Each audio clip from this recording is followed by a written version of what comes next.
No, but Chris, come on, you can't deny the...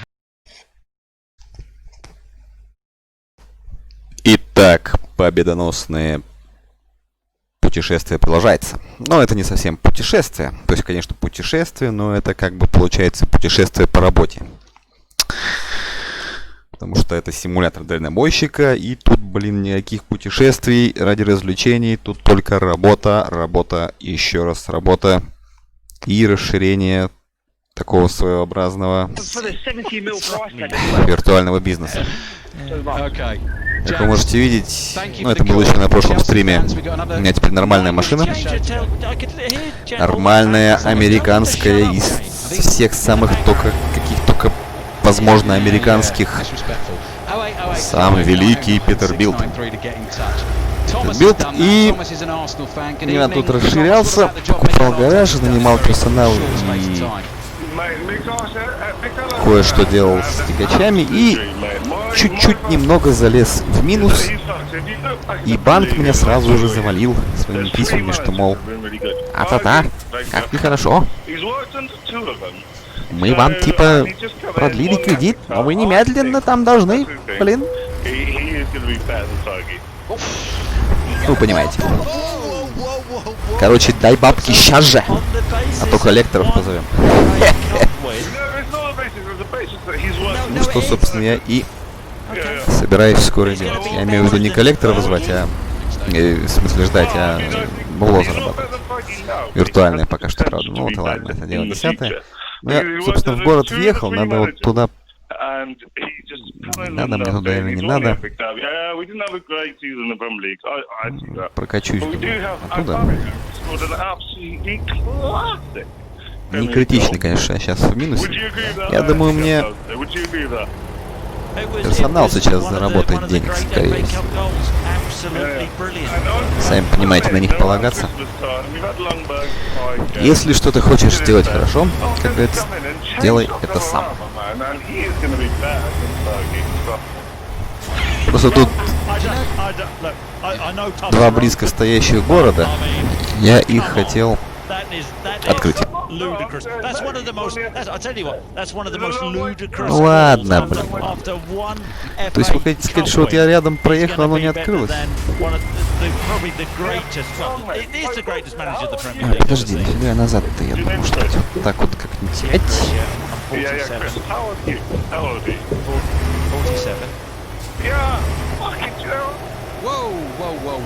Thomas language, bye-bye. Так. Ах, да. Сейчас надо сделать одну вещь. Get out of our show.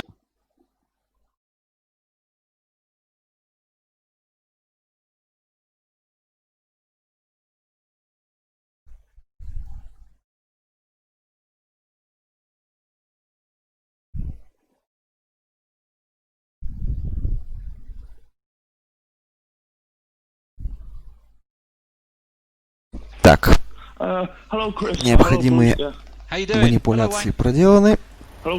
Можно ехать дальше. I'm good. Yeah,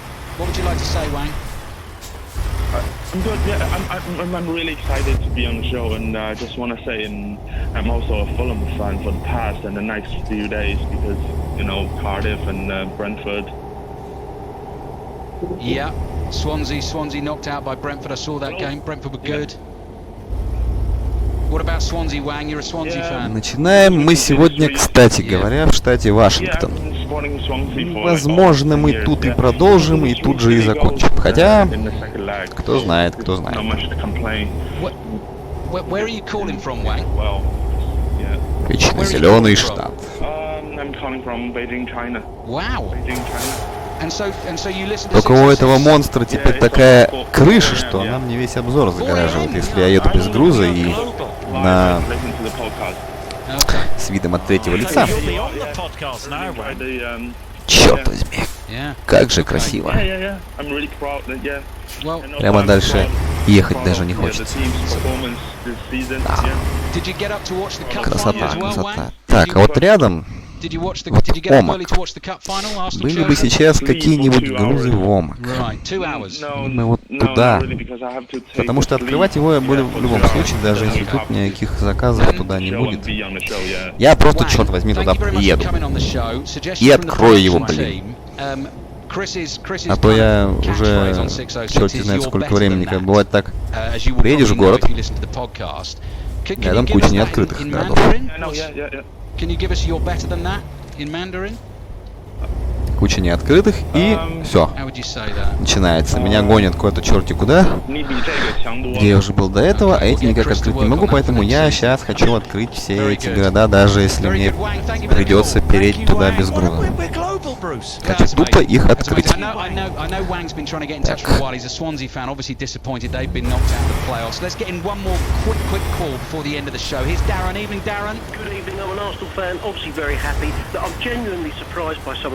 About the penalty. As far as I'm concerned, I mean, I felt that Aubameyang stayed on his feet for quite a while into the box and didn't go down like a sack of potatoes. And arguably, it could have been a red card. So, but that aside, I think that. Ну, я так и знал, что Омака здесь нет. Но понимаешь, в чем дело? Поскольку мне все равно сюда надо, просто чтобы открыть эту область. Да, я знаю, что это никаких практических выгод мне не даст открывание области. Но я просто хочу. Просто хочу.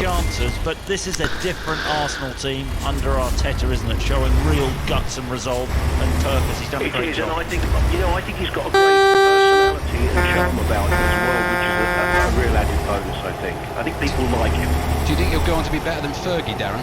No, I don't. I don't think anyone will. You know, no, that's not true. But I think he'll be there a long time, and I think he's got to be given the support over quite a few years. Okay, good call, Darren. Thanks for finishing the show tonight, and that is that. Arsenal have won the FA Cup for a record 14th time. Chris, before we go this season, must do all the usual thank yous. So first and foremost, the corruption. Я еще планирую сегодня they do a good job for us, постримить немного евро. Потому что со всей этой погоней за хорошим грузовиком я его опять же немного забросил, а у меня уже там все налажено. Ну, собственно говоря, когда я выйду в плюс обратно уже с запасом, тогда я могу с гордостью и с уверенностью сказать, что у меня и здесь уже налажено и поставлено на поток. А именно этого я и добивался. Конечно, вся эта погоня за городами, она немного тормозит, но на самом деле я отношусь к этому даже не как к тормозящему фактору, а как к исследованию, что ли, всего этого дела. Понятно, оно бы и так рано или поздно все это открыл, но я хочу это сделать прямо сейчас. Чем раньше, тем лучше, как говорится. Тем более я тут рядом. Ну и что я проеду чуть-чуть без груза. Сейчас вот третью точку проверю. Если там ничего нет, я поеду просто так. Потому что какого черта? Не на корову же играем, как говорится. And thank you very much for entertaining me and hopefully some others out there this Ну, season. Not many, I wouldn't have thought, but some. Чем ты меня порадуешь? Brilliant stuff, Bruce. Thank you. It's been a ball, Bruce. It has. Oh, it's beautiful. What a way to finish. Right, so 6:06. Very good. 6:06. We'll be back with you next season. Ну, я так и думал, что ничем, но заехать сюда стоило. Так. Тогда я поеду в Омак. Тогда я поеду в Омак. И вот оттуда я что-нибудь и повезу. О, да. Oh, greetings, my dear neighborhood. Типа, я рад тебя видеть и все такое. Спасибо, что заглянул ко мне на огонек. Как видишь, у меня новый шикарный тягач.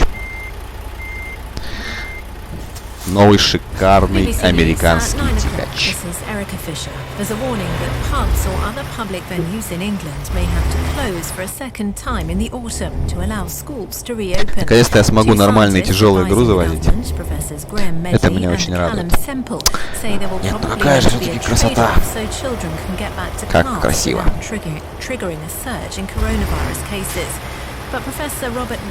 Если бы тут была возможность выйти из грузовика и погулять, я бы с удовольствием это сделал. Конечно, Евро красивая игра, но American, пожалуй, в плане детализации видов. Ну, оно и понятно, игра все-таки вышла позже. Там много пространства, тут его тоже немало, но, конечно, оно не сравнится пока что с Euro Truck Simulator. Но тут... О, эти виды. In Russia, officials say they're preparing to start mass vaccinations against the virus in October. It's thought doctors will be among the first to receive the vaccine, which is being developed in Moscow.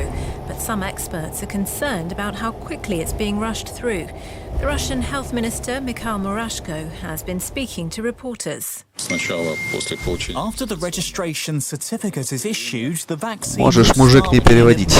Это я и так понимаю. Change the regulatory system, and together with the vaccination of special groups, medics and teachers, the monitoring of vaccinated patients will begin. Two teenagers have been arrested on suspicion of attempted murder following a suspected racist attack on a young NHS worker in Bristol. The 21-year-old was hit by a car as he... Да, amazing. Спасибо, спасибо. Shortly after takeoff in Papua New Guinea on Monday, was overloaded with cocaine. It's thought the drugs had a street value of £44 million. Officers claim the greed of those Какой-то веки responsible по was partly to BBC blame. что-то про нас 5 men сказали, with да? suspected links to a crime syndicate in Melbourne are in custody.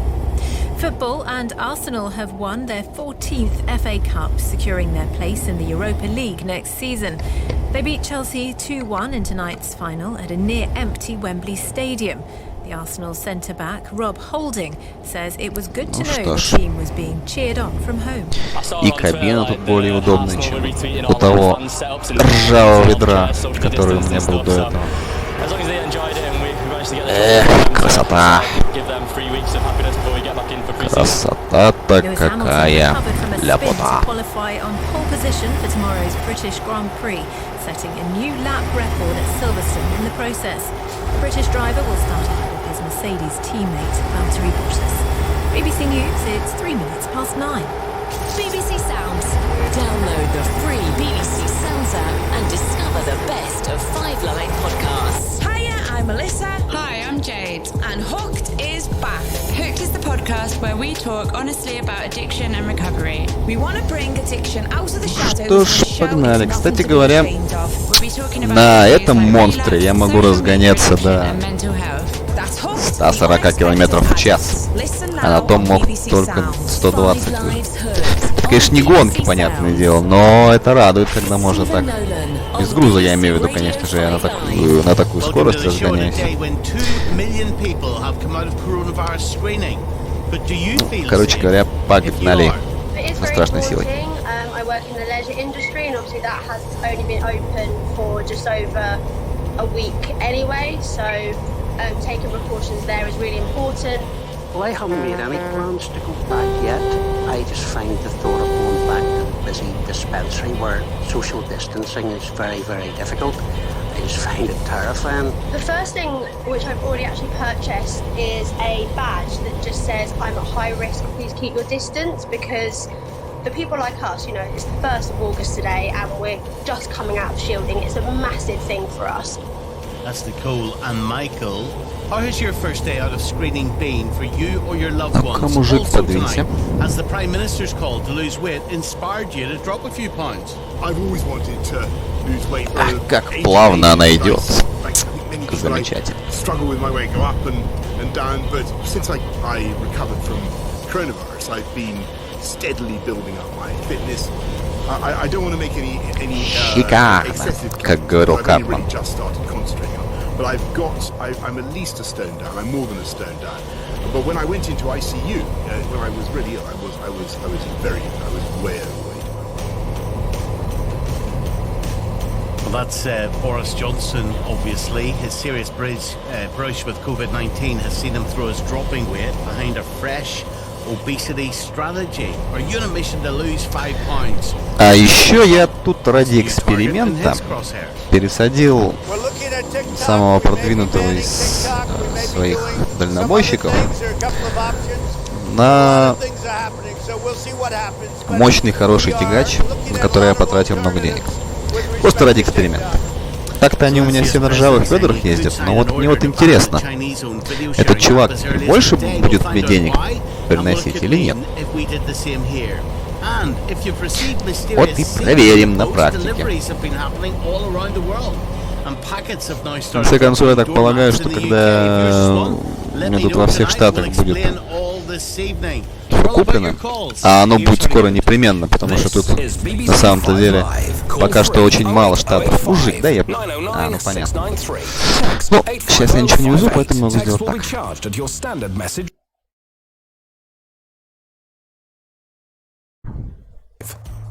Stephen Nolan on BBC Radio 5 Live.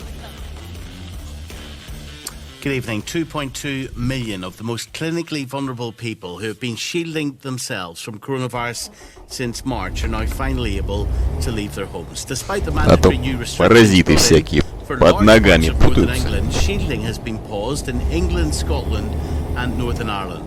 But for people who have been shielding, how daunting is the prospect of getting back to a little bit more of a normal life, while there is still no vaccine for coronavirus? We'd love to hear from you tonight. 08085 909 693. Vasile Hardy is head of policy for disability. Правда, единственное вот что, тут очень низкая крыша.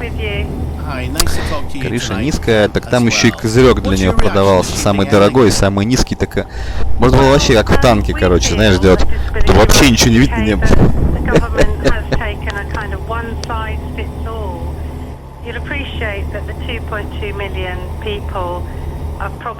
Но, кстати говоря, на этом тягаче хотя бы зеркала бокового вида расположены, но они, конечно, не так близко, как вот в нормальных европейских тягачах, но уже камеру поворачивать не надо, можно оставить так, как есть, и нормально уже ехать. Что не может не радовать, кстати говоря. Не, ну как же он бегает все-таки, я прям... У меня 200 километров было, я еще прям за один момент доехал. Шикарно.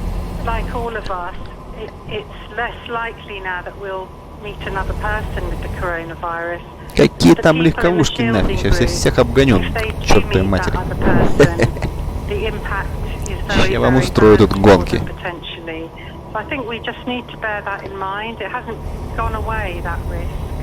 And that's why we think the government should have done a little bit more to maybe think about выжимает, как болит прям. Летит прям как ралли Париж-Дакар.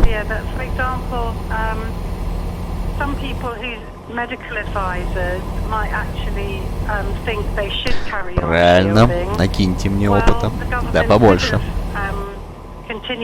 Ух, какой крутой поворот. Пришлось скорость немного снизить, но все равно она у меня красным высвечивается. Шикарная машина. Ну, наконец-то я и в Американ приобрел себе такой тягач, на котором я могу ехать и как бы, как говорят про хорошую машину, едешь и отдыхаешь, да? Такую хорошую машину, такую, как французский Рено. Тебе нравится Рено? Я небось... Ой, блин, аккуратнее. Отлично. Не врезался, а то это было бы неприятно. Очень неприятно.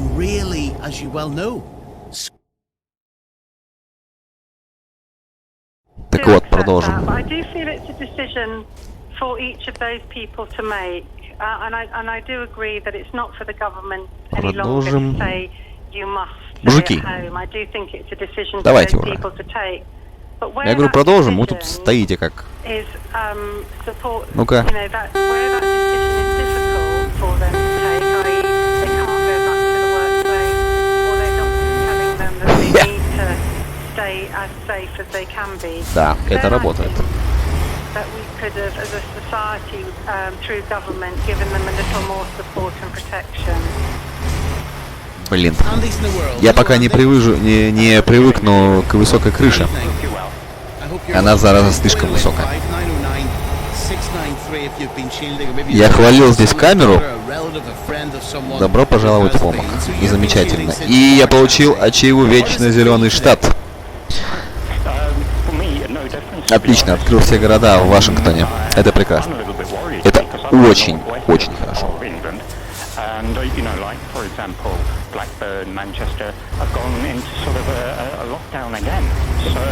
Ну что ж, а вот теперь мы будем зарабатывать евро.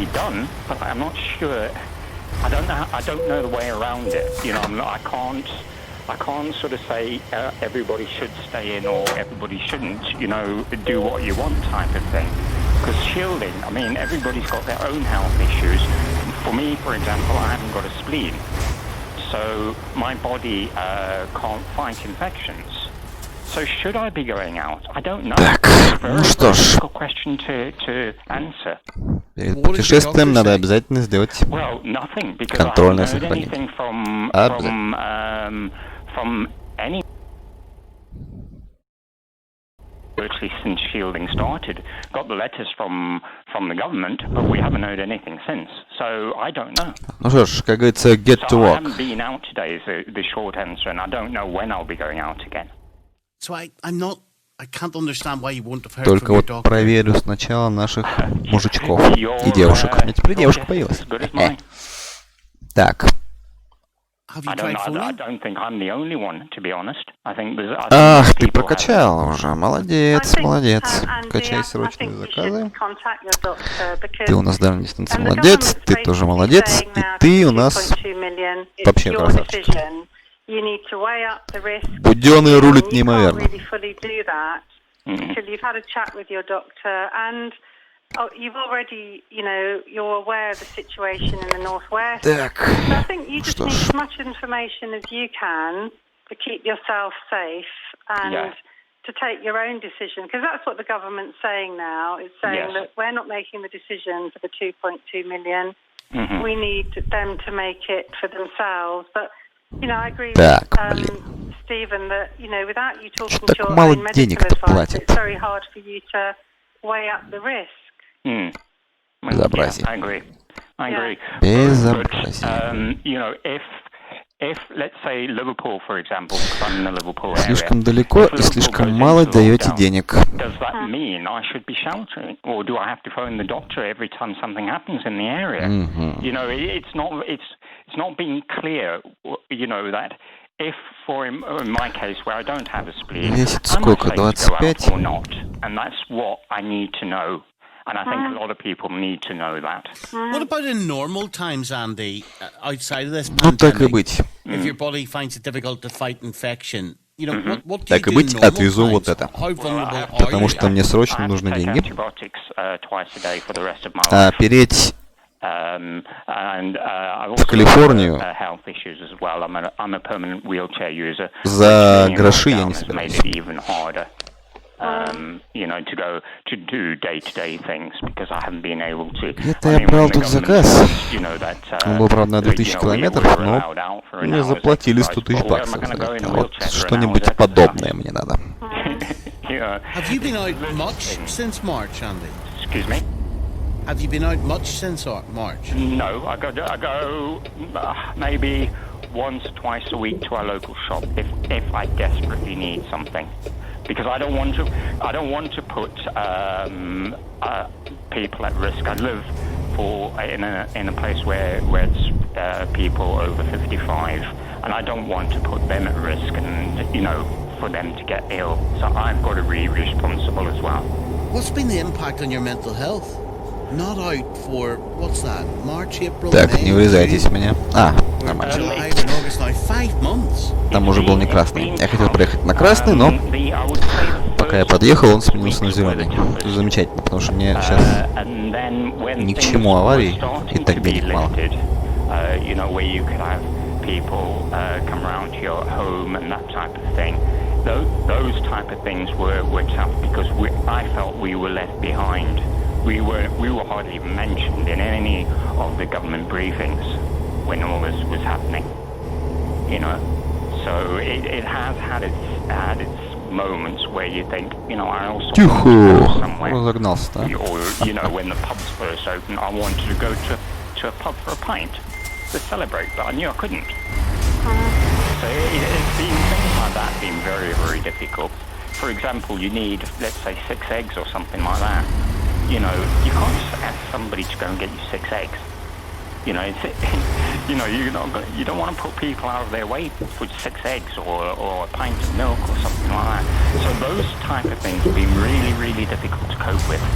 How do you feel about those people who can't be bothered or choosing not to wear face coverings? I would swear, but I'm not going to. I think they're stupid. I really, really do. They could have said earlier. It's about looking after everybody. It's not just about... Хотел заехать там, но оттуда же я буду выезжать, так что ладно уж.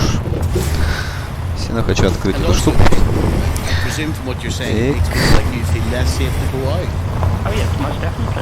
Мужички работают. Молодцы. This is what I mean. When I say I'm shielding, but I can go out now, and there's people walk past me without masks on. So, it's defeating the object in my mind.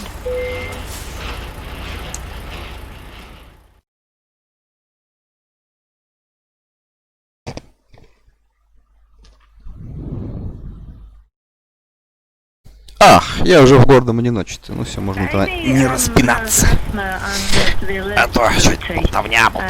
Короче, все. Ухожу в созерцание и в медитацию.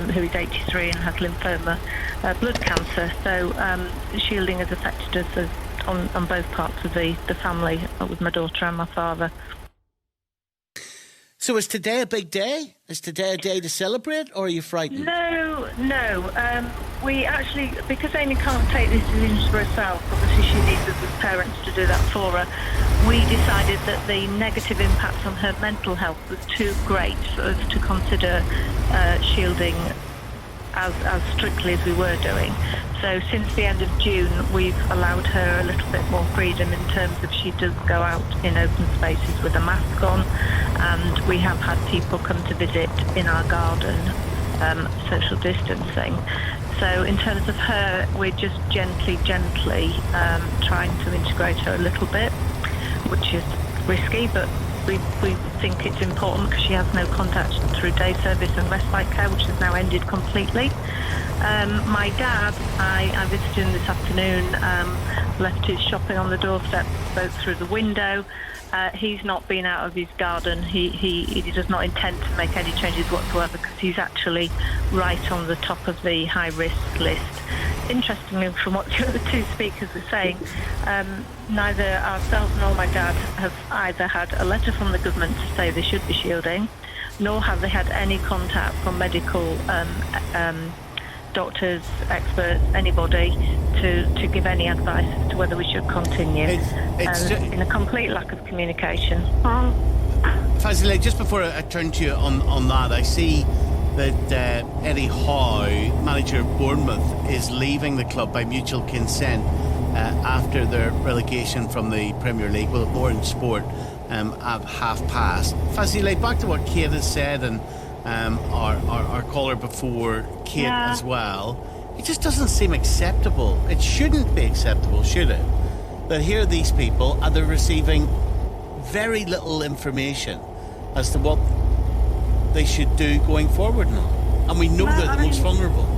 I agree. I really feel for both callers because it's almost that sense of being abandoned. And we're used to this as people with family members with disabilities. I know we shouldn't be used to it like that.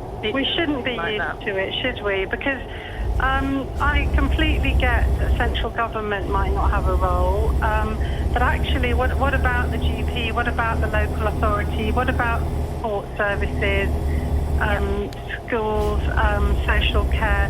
You know, it's not right that people have just been left to fend for themselves. Well, especially things like day service, because as an adult, Amy's 30 now, she's in day service 5 days a week. Well, obviously, if you've got a child going back to school, they've got processes in place to make that happen. Whereas she's just been left to it. There is absolutely nothing going on. She has no contact with any of the usual routines, which for somebody of her lack of understanding has just been brutal. I mean, literally in April to say, look, 2.2 million people are medically susceptible to coronavirus and they have to be protected. And then just to say, right, we're walking away from all of you now. That's the end of it. That doesn't make sense. What you said about one size fits all, that is the problem. It doesn't. Yeah, it doesn't. And I think, it makes sense that the local authority, the local GP, all the local agencies should know the names of the shield who are on the shielding list. They should be going through systematically, talking to each one of them, working out what they need to put in place. And that's just not happening. No, we actually found out that we were on the shielding list, both as Amy's parents and also my father, from the supermarkets. It was the supermarket that told us. From the supermarket? Yeah, because they had been given. You're winding me up. No. They had been given the information from the government who was on the list so that we could apply for home delivery priority. And that was the first we knew we were able to get the priority deliveries from the supermarkets because we had emails from Waitrose and Sainsbury's. But Kate, don't take this the wrong way, right? But here's what I don't understand. Why aren't you on the phone to your doctor torturing them? What's going on? More and more information from... Even quite honestly, we are 24/7 caring for our disabled daughter, trying to keep everybody's head above water. And is your doctor not reaching out to you? No, we've heard nothing. Incredible. I just find that astonishing. Well, I really do. Astonishing, but as I say, it's something you sort of get used to fighting, and you really, obviously, this is a situation which is unique. But we again marginalised, always marginalised. You say you're worn out. You're just at the end, are you, of energy? Yeah, because, as I say, normally she would be at day centre 5 days a week. She has a respite care package. None of that is happening. That all stopped in the middle of March. So we haven't had any of that. So we have 24/7 care, at home, all the time. And no vision of that starting up again. I don't know when Has social care contacted you? No. So no one. Just, I find it really outrageous that, for people who need support, social care, GPs, these people, shielding people, should be at the top of their list at the moment. Yeah, you would imagine so. I mean, I'm not sure, where that direction is going, where their resources are going. But I mean, it's the same with my dad. I mean, a lymphoma is a high risk category here, and he daren't move out the garden. He's cancelled appointments. He's not been anywhere. As I say, I just dropped shopping on his doorstep and we talked through the window. It's poor. It's very poor and very worrying. I know you are running out of energy, but please think about, contacting your MP or someone who could maybe set the cat amongst the pigeons a bit. Sorry, I'm laughing because my MP is David Davis, but anyway, go on. Okay. Maybe that's the wrong person, but I do... Yeah, no, I appreciate what you're saying. I think you should contact someone and actually get some support for yourself and your daughter and your dad. The trouble is about this is that, okay, I can cope with this. I've got friends, I've got support. what really, really annoys me about this is that I know that there will be people who are just sinking here, who have got no family support, who are at a very low ebb themselves, who are caring for disabled relatives and are getting no support from outside. And those people and the people they care for are going to be in a horrific state by the end of this. Well, listen, Kate, thank you very much indeed for telling us your story tonight. And I hope you and your daughter and your family are okay through this. Thank you, Kate. Dr. Chris Smith. Thank you very much. Thank you. Listening to this tonight. Chris is a consultant virologist at the University of Cambridge. Evening to you, Chris. Hello, Stephen. Hi, and Chris is here to take your calls throughout the night. 08085 909 693 08085 909. Robler, Chris, until 10 o'clock tonight for another half hour or so. So look, what should shielding people be doing? They're allowed out from today. Should they be leaving the house if they're in one of these lockdown areas in the north of England now, Chris? No, the guidance does actually suggest that individuals who are shielding in the areas which have been defined as at higher risk at the moment, that means West Yorkshire, Lancashire, Greater Manchester, the shielding there should continue in the short term. We haven't been given a date when it's not going to be continuing, but the guidance was that those people should carry on shielding, as was the case with Leicester, I believe. For the rest of the country, the 1st of August was the date set when people could de-escalate themselves. They could actually start to go out again, and so today's a big day for those people. I don't know how people were meant to have known that, Chris, because I at Disability Rights UK, I really try and keep a track of what's happening, and honestly, I've not heard that there was any different date for people in the northwest or Lancashire or Yorkshire. So I mean, I'm pleased if there is, but it'd be handy for people to be told that. My understanding is that is the case, and that was the case for Leicester as well. So I strongly suspect that even if they haven't bluntly said that's what you should be doing, I think that would be sensible and prudent, because if that was the case for Leicester, they must have advised that for a reason. I mean, it seems sensible, doesn't it? If you've got an increase in activity in an area, if you're in a higher risk category, minimising your contact with people for longer is probably a sensible thing to do. But in the rest of the country, where the levels do remain low, although what has provoked a lot of this is an increase in cases, people are now reducing their sort of self-imposed lockdown. People who are shielding are now beginning to venture out again. So, Chris, sorry.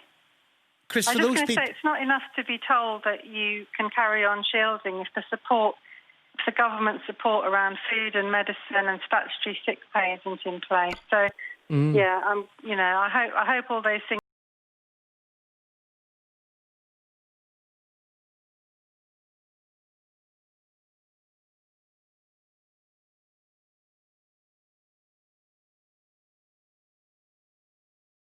And you cut off the chain of transmission for the virus.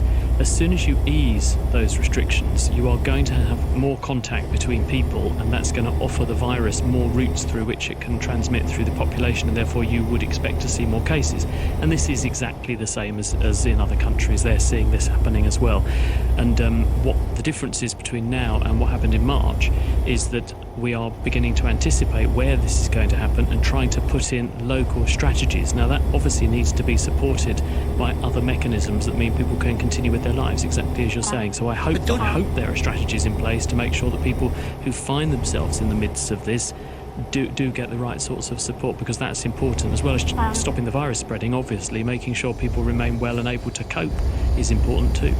But don't you think, Chris, those local strategies are contradicting each other?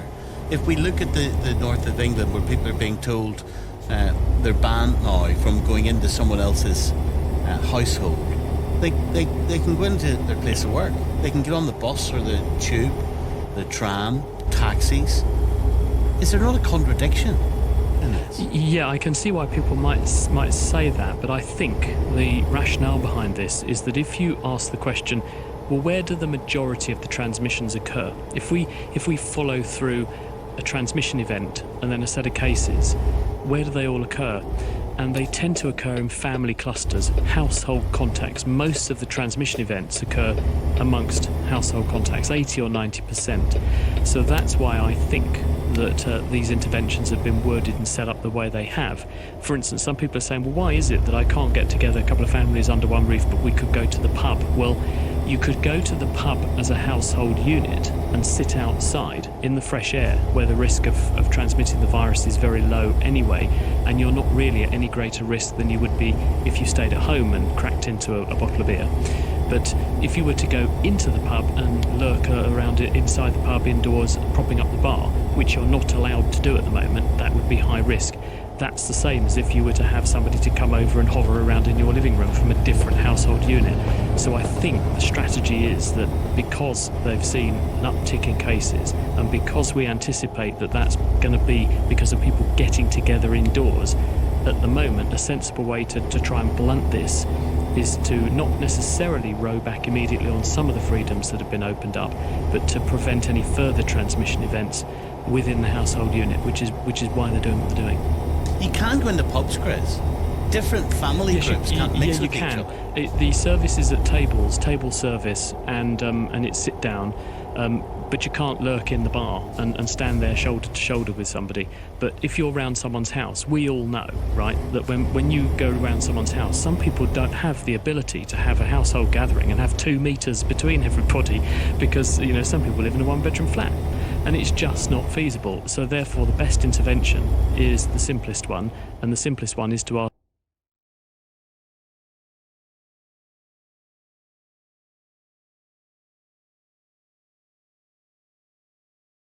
least pain and least inconvenience.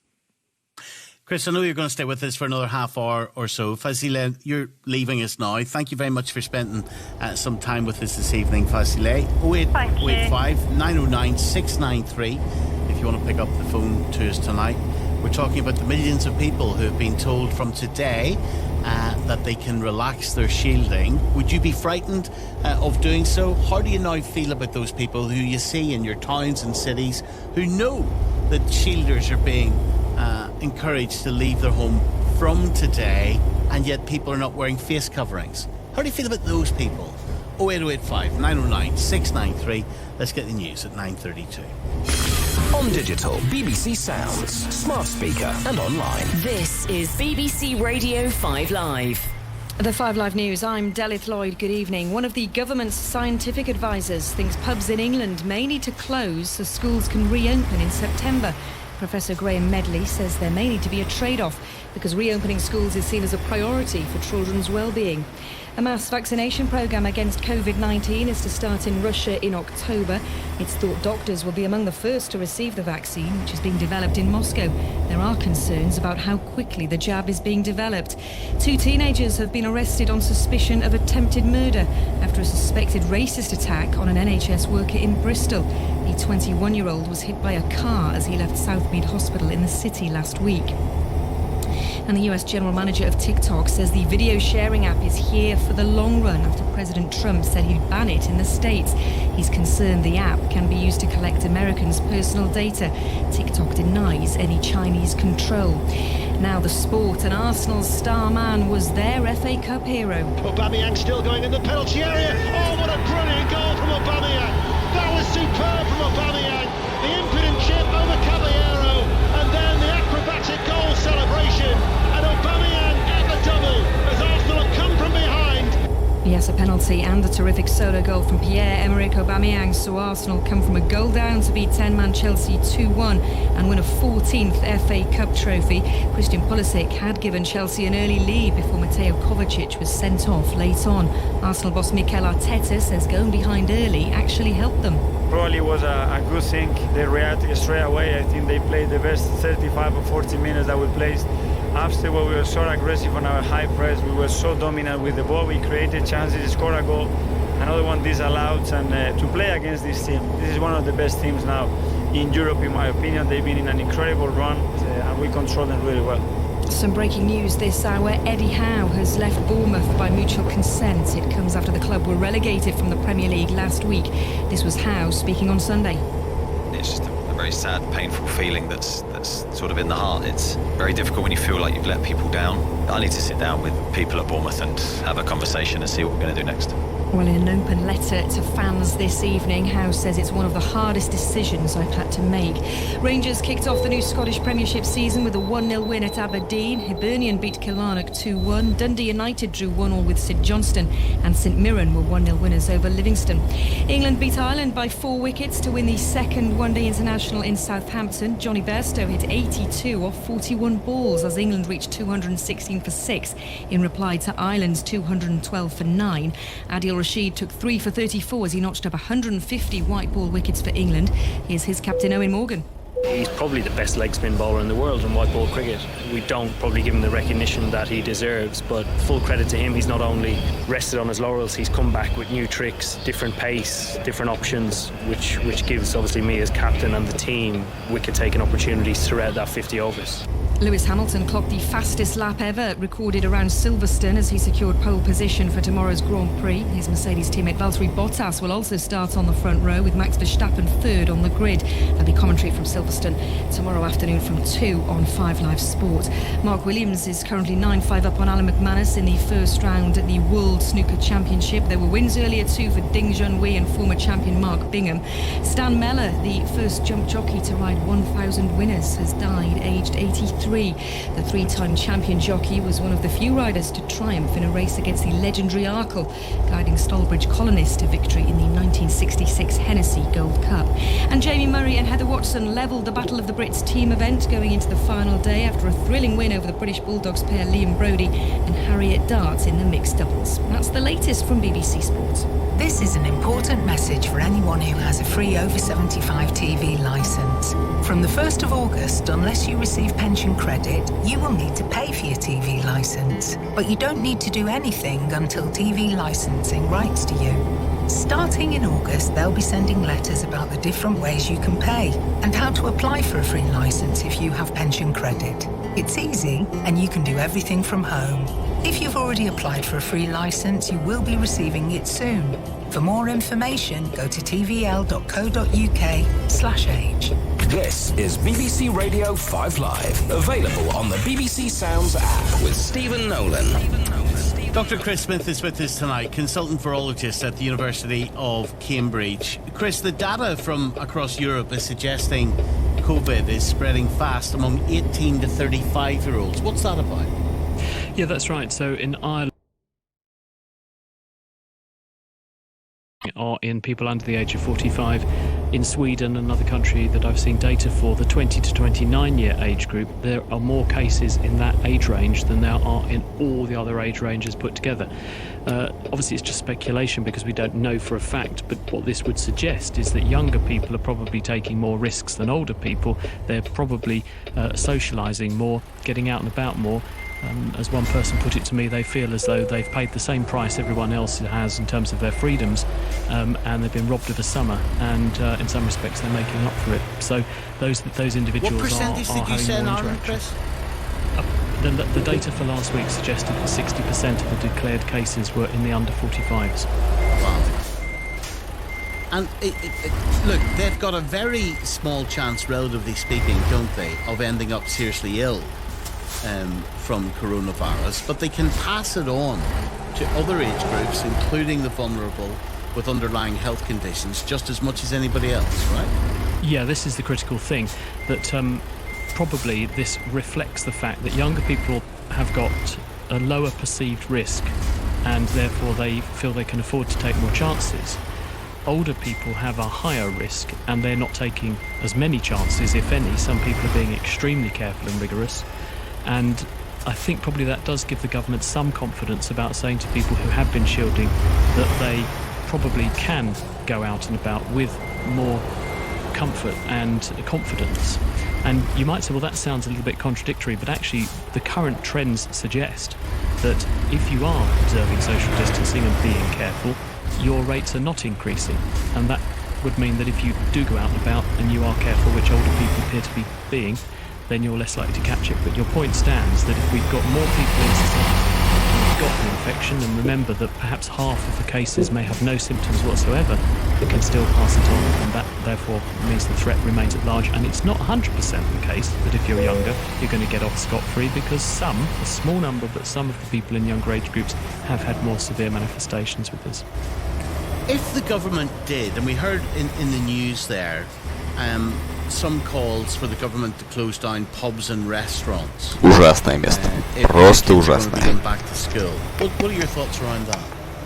Yeah, I mean, I dubbed this yesterday as a sort of a virological game of top trumps, where you sort of compare various indices and say, well, we'll trade you one of those for one of those. I'll see your schools opening and raise you closing, the pubs and urging people not to have social gatherings. But what's the logic behind that? The logic is that if you step back from it and just regard this as a game where viruses, their life depends on a transmission chain. The more interactions there are between people, the more opportunities are afforded to a virus to spread. Therefore, if you minimise the opportunities to spread, you cut the virus off at the knees in terms of its ability to transmit. So in terms of regarding the whole country and what we're doing as one giant network, if you are going to reinforce one bit of a network and offer more potential avenues for spread in one sector, you've got to keep the seesaw balanced by rowing back on some of these things in other areas. And that may be what Chris Whitty was hinting at when he said, what was his words yesterday? He said choices will need to be made. What would you do? Well, I think September is still a month away. These measures, which are being put in place in 3 regions of England, which is Lancashire, West Yorkshire and Greater Manchester, where we're seeing current activity, those measures will give us a chance to understand whether or not they work and to what extent they work. At the same time, we've got the ONS doing their Sentinel study. What they do is they go around looking at people at random, a population, a significant sample size that's supposed to be representative of the country as a whole. And this gives us, almost like a canary in a coal mine, kind of a snapshot of what the virus is doing around the country. So we've got this moment-to-moment moving dial that we can look at. And I think what the government will be doing is they'll look at these interventions that are in place. They'll look at what the country as a whole is doing. They'll have a weather eye on the fact that they know when schools go back, that's going to be more opportunities for transmission. And they will therefore make that call. And I think they're biding their time, but trying desperately to make sure that we are in a safe and secure position so that they can stick to that promise of getting schools back in September, because there's an enormous amount riding on it. For those children who have the cognitive ability to understand what they're doing, would you make face coverings compulsory in schools when they do go back? Well, I don't think we have the evidence for this, to be honest with you. The evidence that supports face coverings is quite slim and marginal. It's not zero, and that is not, it's fair to say that an absence of evidence is not the same as evidence of absence, and I acknowledge that. But, the best defence is social distancing, and that means you are fiddling around at in the weeds a bit with other interventions. So the more powerful intervention is staying away from people, but if you can't stay away from people, then you have to resort to these other measures. Whether or not, though, children will derive benefit from face masks, that's an open question. We've got no evidence to support that. That would be introducing a policy that we don't have evidence behind. Well, surely it's the same.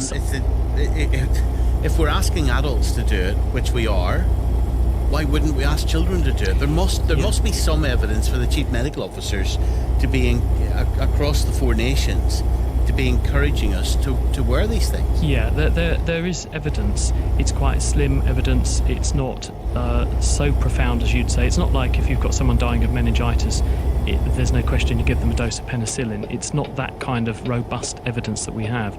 And you have to balance that with the cost of doing this, because when you put face masks on people, there is a disbenefit. There is a distraction. It's very hard to concentrate. I work for the NHS.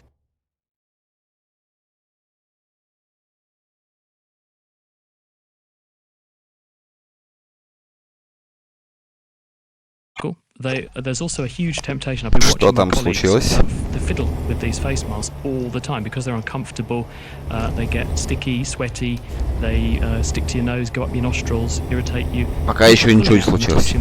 Вот довезу, тогда случится. Potentially germs onto and off of the mask all the time you touch it. So that's a consideration. So it's not a given that there might be a price to pay. You might get a benefit, but there might also be a cost to this.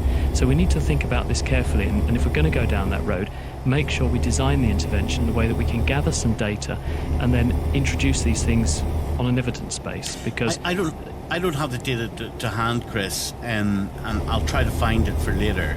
But surely we could draw comparisons between those countries where it was already culturally more the norm for people to wear face masks.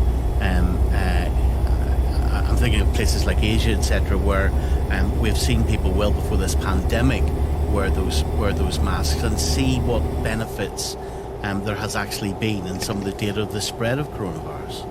Yeah, but what no one has done is the actual experiment to say it is the wearing of the face mask that stops the transmission of the infection and translates into lower rates. I recall very well my first time ever I went to Japan was 2001, and I got onto a train. I was going from Kyoto towards Tokyo, and I thought I was going to a medical conference because there were all these people on the train with face masks on. And I turned to my colleague and said, well, why are all these people like this? And she said to me, this is regarded as good manners here. If you have an upper respiratory infection, then you wear a mask so you don't pass it on. And I said, well, it's obviously doesn't work very well because everyone's wearing them. I'm being a bit cynical, but there is actually... It's easy to say, oh, these countries have done wonderfully well controlling the virus and they wear masks. We don't actually know it was the wearing of masks that controlled the virus. There were lots of other things that countries like South Korea, China have done that have also contributed to controlling the virus very well. My view is this is a relatively cheap intervention, and as long as people are willing to comply with it and don't find that there's a cost attached to it, then there's no harm in doing that. But there isn't the evidence to do it at the moment, but maybe that will come, and hopefully it will, and then we'll get some clarity. Here's Laura in Norfolk. Hello, Laura. Hello, Laura. Hi. Hi, Laura. Thanks for talking to us tonight. Have you been shielding? I have, yeah. Since the beginning of April, I got one of the letters in the second round. And so today's the day then, Laura. Have you been out? I have been out, but not very far. And to be honest, it wasn't like this kind of sudden lifting. I think because we've a few weeks ago, everyone was allowed to go out кривел, блин. Ну, человек на ос. Чего вы все так плететесь-то, блин? Вроде легковая машина должен был уже погнать. А у меня, по-моему, на этой страховке нет нифига. Собаки. Вот пока доедешь, всю машину уже поломают. Пропускай уже меня. А то сейчас кувалдой по капоту ударил. Паразит такой. Ну, блин. Что тебе кексом подавиться? Сейчас, блин, довезу, поеду чиниться, небось там, не знаю, насколько он меня поломал. Сука такая. Где эта хрень?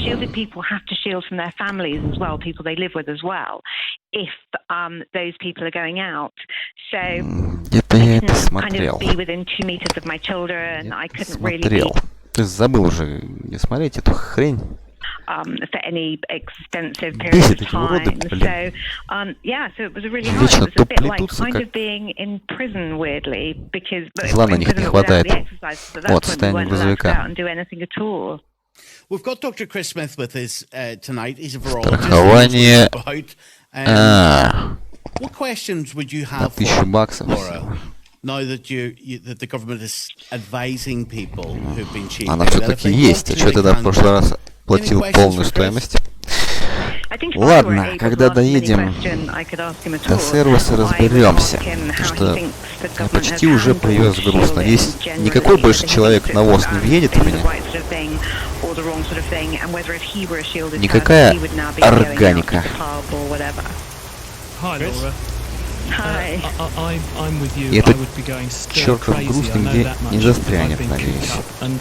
It's funny, but it kind of ironically funny. Будь он не ладен. I have actually Маймона been so Меришвила. ferociously busy during all of this that I haven't noticed it until I wanted to go on holiday. And then I suddenly Чтоб thought, им всем цак на нос надели.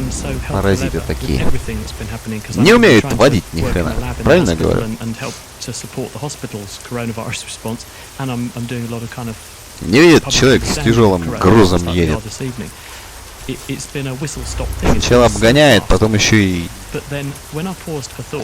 When I went on holiday last week to Norfolk, where you are actually, I suddenly thought it's my favourite county, and I thought this has been hell, hasn't it?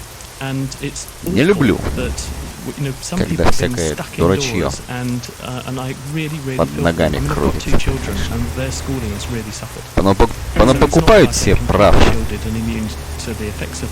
У вас во Франции покупают права? Это не спросить это дело. Ну-ка, давай мы тебе сейчас...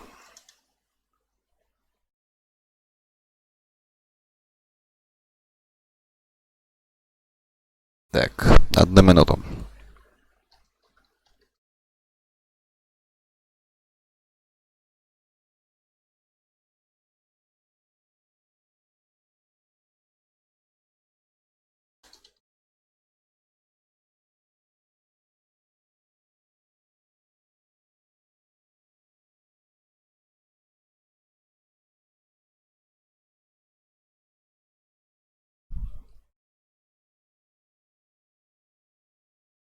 Так. А, ты там фигаришь прямую трансляцию, значит. Значит, тебе надо туда писать. Ну, погоди. Так. Потому что,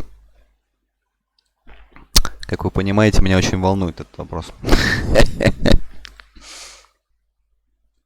Привет, привет. Как дела? You're probably right, to be honest with you, because if we see big numbers going up again, the reason for encouraging people to shield in the first place was to minimise the chance of a shielding person encountering an infected person and transmission occurring. Well, if we end up back in the situation we were in historically, where we had high levels of virus circulation, the chances of a shielding person encountering is very high again. And so Наш французский друг пошел сам стримить. Ну ладно, я надеюсь, до него дойдет мое послание. And we're going to see these sorts of ripples. And as winter comes, we're going to see more of them. And the reason for that is that at the moment you can do your own sort of natural social distancing because the weather's nice, so lots of people are going outside. And being out and about is a great way to minimize transmission. Как называют во Франции торт Наполеон, мы уже выяснили. А теперь мы будем выяснять, покупают ли водилы нерадивые во Франции права. And therefore, that's why all viruses spread more easily in wintertime. And that we're going to create more of a breeding ground for this in the winter, so we've got to anticipate that's going to be the case. So are you saying, Laura, thank you very much indeed tonight, Laura. Chris, are you saying that this could get back to the infection rates that we saw at the beginning of this pandemic? Do you think in the winter we could need to go back to a full lockdown across the country again? I sincerely hope not, but no cards are off the table with this. Я первый начал разворачивать. разворачивать. Not going to get back to that sort of thing. And Boris Johnson Паразит said we're такой not вот going to do встал-то, that. He блин, а? wants to play whack-a-mole, as he dubbed it, where we try to do surveillance, we try to spot where the outbreaks are going to be, and we try to bear down on them with local manoeuvres and local measures. But, we've never been in this position. And we know that wintertime is a bad time for the spread of infectious diseases. And we know things spread a lot worse in winter. Because people cough. Because projects. Yeah, but it's as I say, it is the fact that when you can open the doors and windows and ventilate a space, you can blow all the nasty things out. You can also go and exercise, do your leisure pursuits outside. In the wintertime when it's raining, it's cold and miserable, many of those leisure pursuits or free time activities move indoors. So we spend more time indoors, and if you spend more time indoors with other people, you are polluting the air if you're infected around you, and the people who are spending time sharing that air with you are more likely to pick up the virus. So that's why I'm saying that we should anticipate there will be a rise in winter The question is, how big is that rise going to be, and what are we going to do to make sure that people like Laura don't end up succumbing to this? Here's Dominic in Glasgow. Hello, Dominic. Stephen, good evening. How are you? I'm doing okay, thank you. Go ahead. Thank you very much. Listen, Stephen, before I'll be brief. Can I just say that Chris has been explaining things and speaking very, very well. So, Chris, well done for that. Thank you. Sorry to hear about Laura's loss of her father.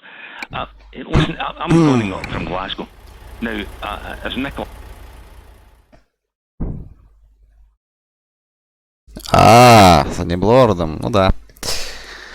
Наш месье Неблорд замечательный человек. Да, кстати, спасибо за фоллоу. Очень приятно. А перед Неблордом, наверное, еще с Гео. Да? А, подожди, это же... Ну-ка. Это точно, это ты. Шикарно. Слушай, ну меня прямо это... Гео прямо, как бы сказать, ну вернее, его Дискорд, это прямо замечательно, прям сколько народу. Ты уже третий, надо сказать, кто, ну, в той или иной мере, так или иначе посмотрел в последнее время мои стримы. Хотя Неблорда я знаю уже год, а Гео еще больше, но как бы до этого DFG особо никого не интересовал, как и остальное, что я делал. Я вообще думал, когда грузовики начал стримить, что вообще никому это нафиг не будет интересно, как едет чувак там и развозит грузы. Кому такое может быть интересно? Ну, как мне это казалось. Но оказывается. Эти стримы у меня, надо сказать, бьют все рекорды. И я могу сказать, что я не могу этому не порадоваться. Так, раз я рядом с этой штукой, надо ее просто открыть. Как я говорил скримеру, я люблю, чтобы у меня было все желтенькое. Блин, мужик. Какого черта ты передо мной такие кругаля выписываешь? In England and Scotland, Northern Ireland resisted doing that. They said no. Ну и темень. The Northern Ireland Executive actually went against the wishes of the chief medical officer на эту штуку the chief scientific advisor who wanted так темно лучше. Хотя. So I think we need hard evidence, hard advice as to why these governments are doing what they're doing. Let me bring in David in Lincoln as well. Hello, David. Hello, good evening, and a special good evening, if I may, раз уж я оказался рядом. to Chris. I'm a regular listener, and he gives out words of great wisdom.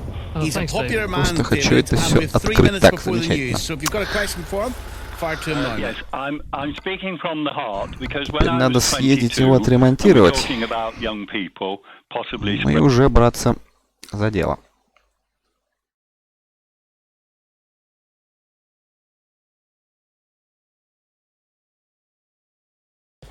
О, я снова в гордом одиночестве. Ну что ж, там можно уже не болтать. Я не люблю болтать сам с собой, поэтому подождем. Может быть, кто-нибудь еще появится.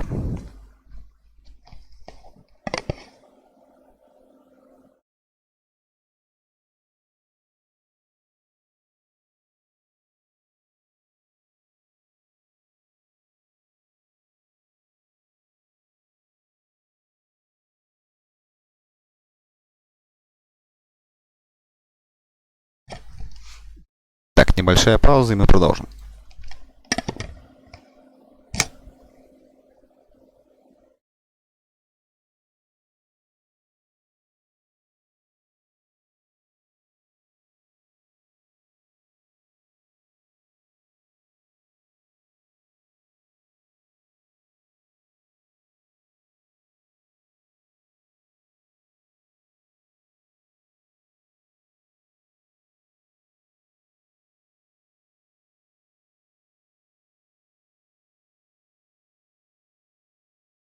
What you've been telling us tonight, social distancing and getting that message through to young people is going to be one of the most effective things to stop this virus in its tracks.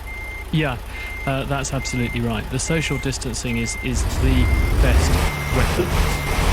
If you can't do social distancing, then other measures do become a bit more beneficial. But remember, when you put a face covering on, it's for the benefit of others, not for the benefit of you. And so it's something that either everyone subscribes to when you can't do social distancing, or you're only as strong as the weakest link in the chain. And if the weakest link in the chain is someone who's coughing and spluttering with coronavirus, then you're all going to catch it. Chris, thanks for your time tonight. Thanks very much indeed for joining us, Chris. As always, coming up, are you taking the government's advice and losing weight to fight COVID? Being classed as medically obese could increase the risk of death by 40%, 40. So we'll look at that. If you need help to get the weight off, we have people who can advise you on the programme tonight after the BBC News.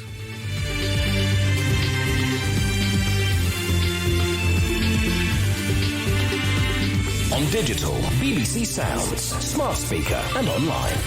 This is BBC Radio 5 Live.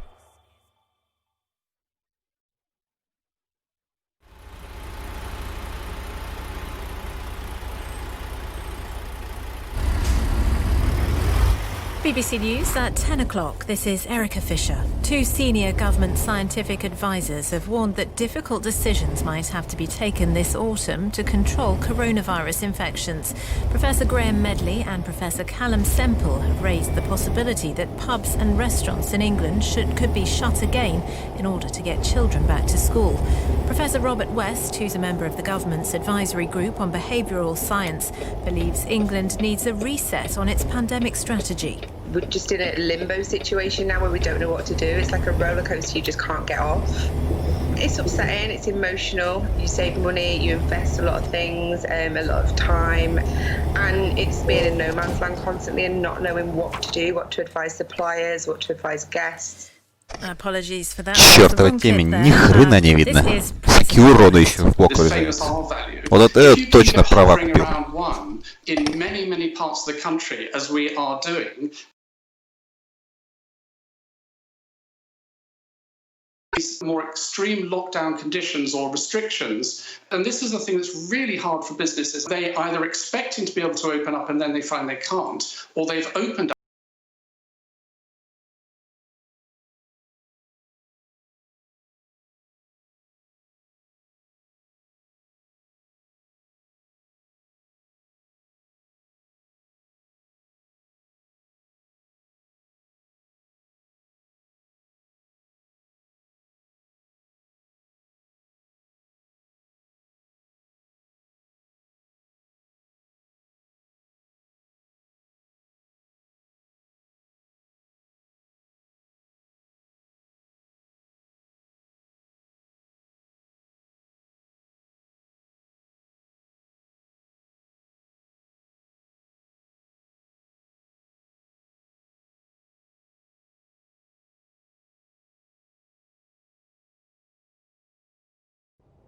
Our defence correspondent Jonathan Beale has more. An investigation by the BBC's Panorama programme last year heard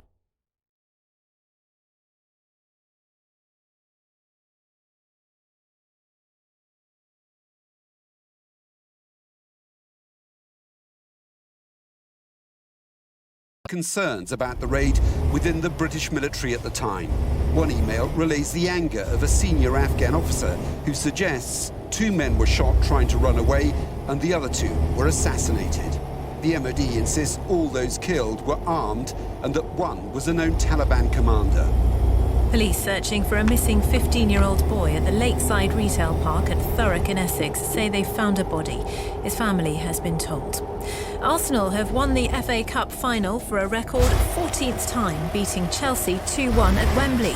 Arsenal's captain, Pierre-Emerick Aubameyang, who scored both his team's goals, lifted the trophy in front of a stadium of 90,000 empty seats because of coronavirus restrictions. He says it was a very emotional win.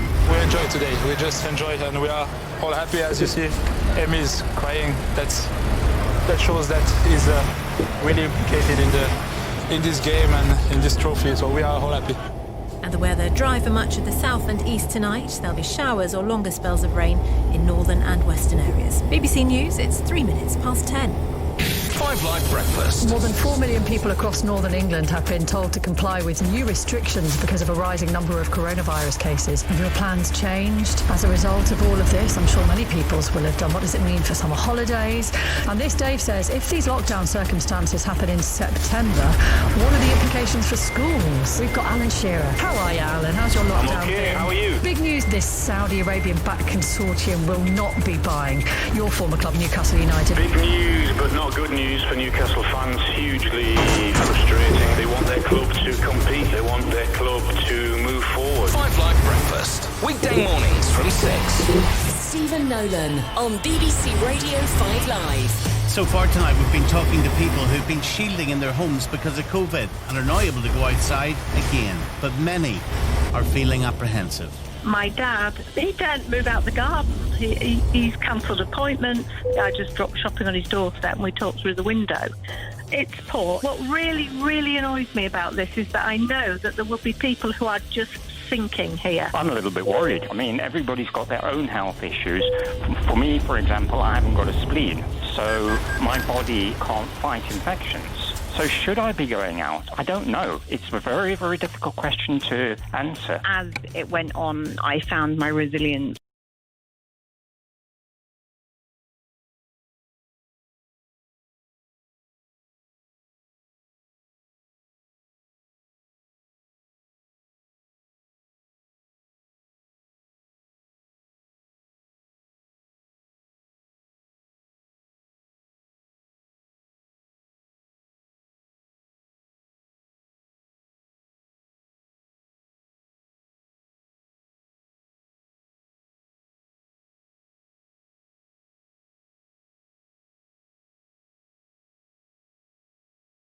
Your standard message rate. Plus, see our privacy notice. bbc.co.uk/5live. Stephen Nolan on BBC Radio 5 Live. The science says that the heavier you are, the more you're at risk from COVID. And this week, the government launched a new campaign to urge us to lose weight and improve our health. The Prime Minister's leading the campaign, and he says he's leading by example. I've always wanted to lose weight for ages and ages, and I think many people, I struggle with my weight, go up and down. But since I recovered from coronavirus, I've been steadily building up my fitness. I don't want to make any excessive claims because I've only really just started concentrating on. But I'm at least a stone down. I'm more than a stone down. But when I went into ICU, when I was really ill, I was way overweight. Overweight people, then, if you want to, fat people, in other words, and I'm one of them, that's why I can just say it as starkly as that. If you want to pick up the phone to us tonight, 08085 909 693. So difficult to get weight off at any time, and now we're being told that we are endangering. Сложный заказ, надеюсь, я нигде не увязну по пути, потому что вероятность этого будет очень велика. Сочлененный прицеп, Америка, это большая головная боль. Ну, я надеюсь. Будем надеяться, что все хорошо. Уж очень соблазнительная цена. Да и опыт отличный. Я надеюсь, что я смогу.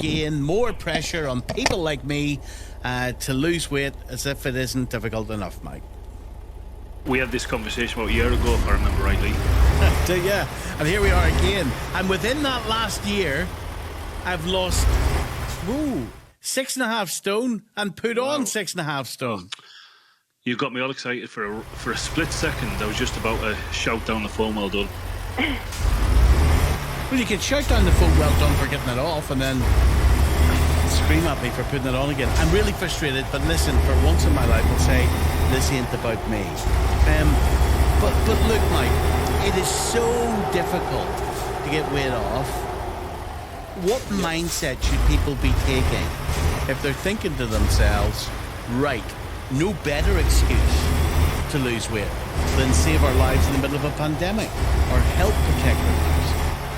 That's exactly what it is. What you just said there, you've just summed up in a couple of words. You just said a mindset, and that's 100% what it needs to be. I work with obese people on a daily basis now for 10 years, and the mind is such a powerful tool. And once you start to see results and you stop with all the fad diets and military boot camps and all these things which are not sustainable ways of life, you start to see results and you really start to take a hold of your life, and you do what Dibsy did. You know, the biggest weight loss in the UK in under a year was done by eating healthy, by building up exercise from not being able to walk 20 steps to the day where we climbed mountains, where we done the Great North Run. And that was all done because he truly believed that he could. He wanted it. He got the right people around him, and he grafted so hard. But that's what it is. It's hard work. It's not easy. You're going to get aches. You're going to get pains. But you're going to get the rewards. You're going to get life. You're going to get a quality of life. See, I was talking to an obesity specialist, I think it was last week on this programme, who was saying that there is no scientific data to suggest that very low-calorie diets or losing weight quickly is any worse than losing weight over a steady period of time. That's what they said. They said, look, many people repeat it, many people say it, but actually there's no data to support it. Now, I can hear you sighing.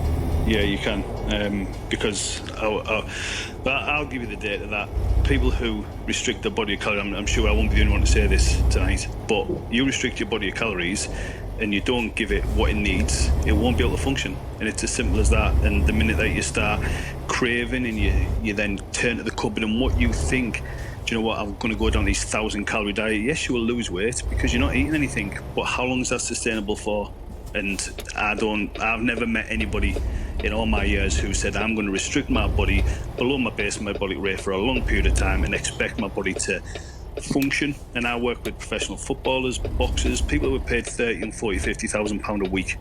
And I'm telling you now, I've never ever met anybody who has been on such a low calorie diet and been able to function. But I mean, let's speak to the expert and ask her what she thinks. I'm sure we're going to be in agreement with how important nutrition is for a healthy life and for a quality of a balanced life. But before I go to Aisling, don't you get it, Mike? And listen, yeah, I'm trying not to be cheeky, but do you not get it that if you're, you know, for people like me who are very fat, that, you know,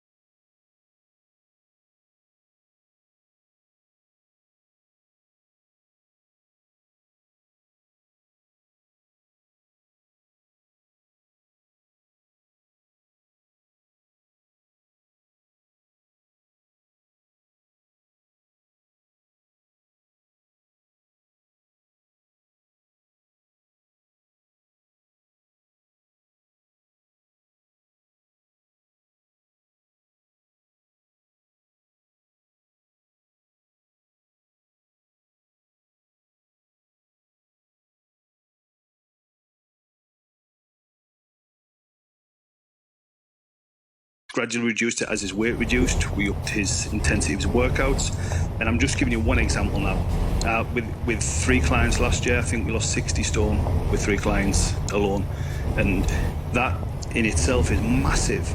But if I'd have said to Dibsy and go back at the start, look Dibs, by the end of this year we're going to climb a mountain, we're going to do the Great North Run, and I'm going to lose you 20 stone, he'd have slapped me because he couldn't even walk down the stairs. He got cramp walking down a flight of stairs.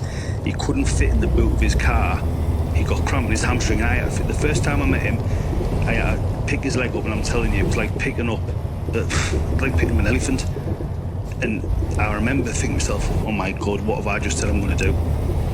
And then 358 days later, he halved his body weight. So what I'm trying to say in that is we can't set our targets too high by saying we need long-term goals, we need short-term goals, we need realistic goals. And anything we do above that, if you said I want to lose £2 a week, if you lost £3 1 week, some weeks you might not lose anything, some weeks you might gain weight. It's especially with women more than men because of the hormonal side of things. Some women can hold water a lot more than men at certain times of the month. And you know, there's no magic pill. It's hard work. And do you know what, mate? You were saying there and you're saying I'm fat. I can say this, mate. Trust me, you can do it. I promise you, you can do it. And if you really want to do it, I will do it with you. You can be my next client.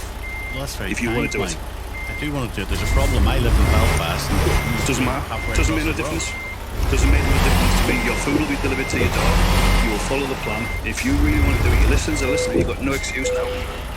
If you want to do it, you can be the next client. Let me think about that. Just prove you want it.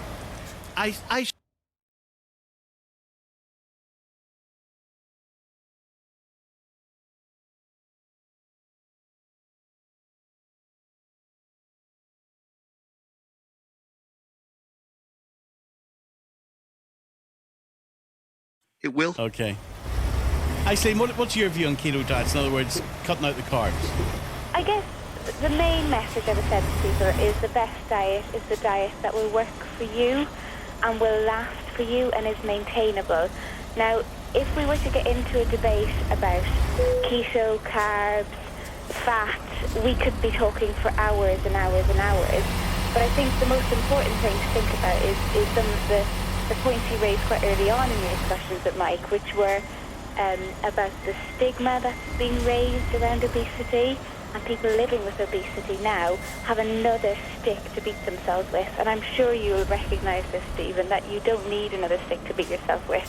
It's hard enough living with a complex relationship with food and living with obesity without feeling like, oh my goodness, I'm going to get sick with COVID now on top of all the other risks that keep getting beaten down my neck. Yeah. Well, there's two schools of thought, isn't it? You blame other people, you feel sorry for yourself, or you blame yourself and you do something about it. And we look at the evidence that has stigmatizing messages around obesity, like rejecting it in the media and on social media, and potentially through some of the literature that's coming through, is more damaging and could actually lead to increasing rates of obesity instead of the desired effect of reducing obesity. So how long does it take to create a habit of these? So I started today again, right? I started today again, trying not to eat crap. And I've got through, nearly a day. I know I'll start to get headaches tomorrow if I'm not eating sugar and lots of carbs and all of that. And that'll last maybe 4 to 5 days. And it's getting to that initial period.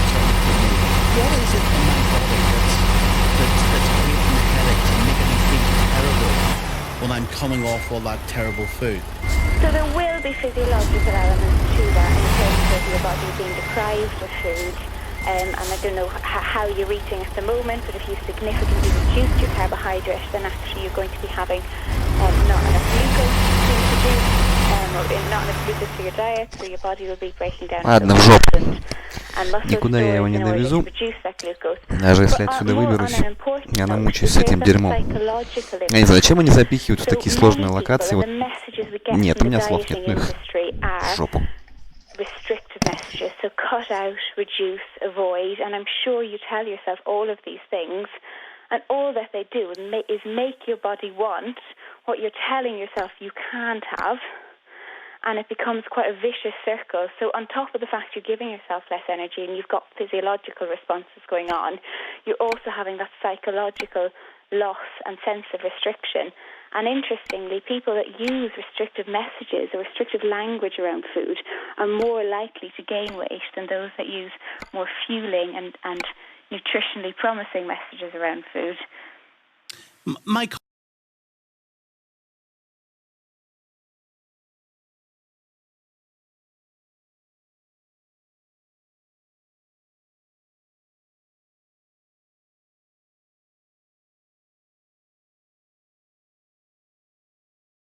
Them going for a jog is not really going to happen because they're going to be out of breath within 5-10 seconds.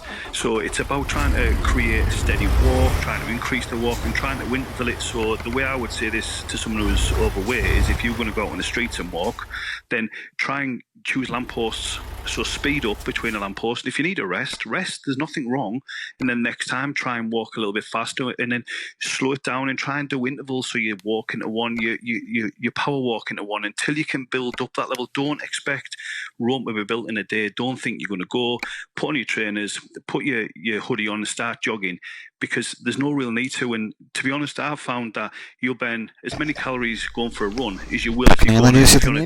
You want to incline walk. Потому что если в нее, тогда опять придется отменять, и я оттуда, блин, ничего не вывожу в жопу. Подожди, это жопа мира или не жопа мира? Нет, это не жопа мира, ну и слава Эрдогану, потому что эту жопу мира, да еще ночью, блин, нет уж, моих нервных клеток на это не хватит. Нет уж, спасибо, благодарю покорно. Как-нибудь в следующий раз. Вообще будет. And each time you're just building up steady little goals, and you're then being proud of what you see, and then you stop focusing so much on the scales because you're focusing now on your energy output. So how much can I do? The bit I haven't quite worked out, and I've got one of those watches that actually it shouldn't be that difficult, but I'm not too sure if it's better for me to go for. I've got a little gym at the house. I'm lucky enough to have that. It's just very rarely used. I'm not sure whether it's better for me to go, say, for a 20-minute run, which I can do. It's not a fast pace, or an hour-long walk. And presumably, how I should work that out is just look at how many calories I'm burning. Right? Is that it? Is it as simple as that, or not? Well, in essence, that's what you're trying to do. You're trying to burn calories, but it depends what you prefer. You know, what's a recovery like? If you were going to go on a придумали тоже. В такую задницу затолкали, еще, блин, там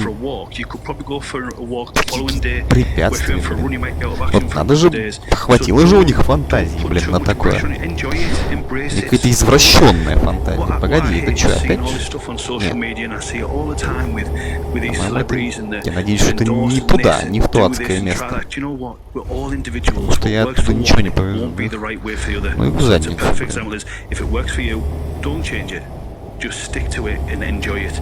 And, you know, for me, I like to go for a walk. I don't like running. I hate it. Absolutely hate running. So for me, I'd go on a treadmill, I'd put my headphones on and I'd walk for around 45 minutes on a morning. Более или менее цивилизованный путь. Специально таких препятствий предоставляешь. Неужели нельзя заехал, взял и поехал? Чёртовы препятствия. У меня нет сегодня настроения возиться с препятствиями. Черт бы их драл. То есть это не значит, что у меня плохое настроение. Это просто значит то, что у меня нет настроения возиться с препятствиями.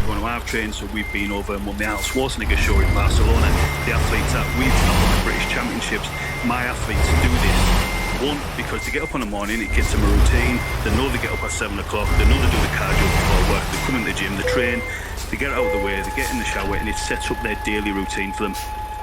Would it be any different if they'd done it after their breakfast? I don't know, because I've never done that with them. But for me...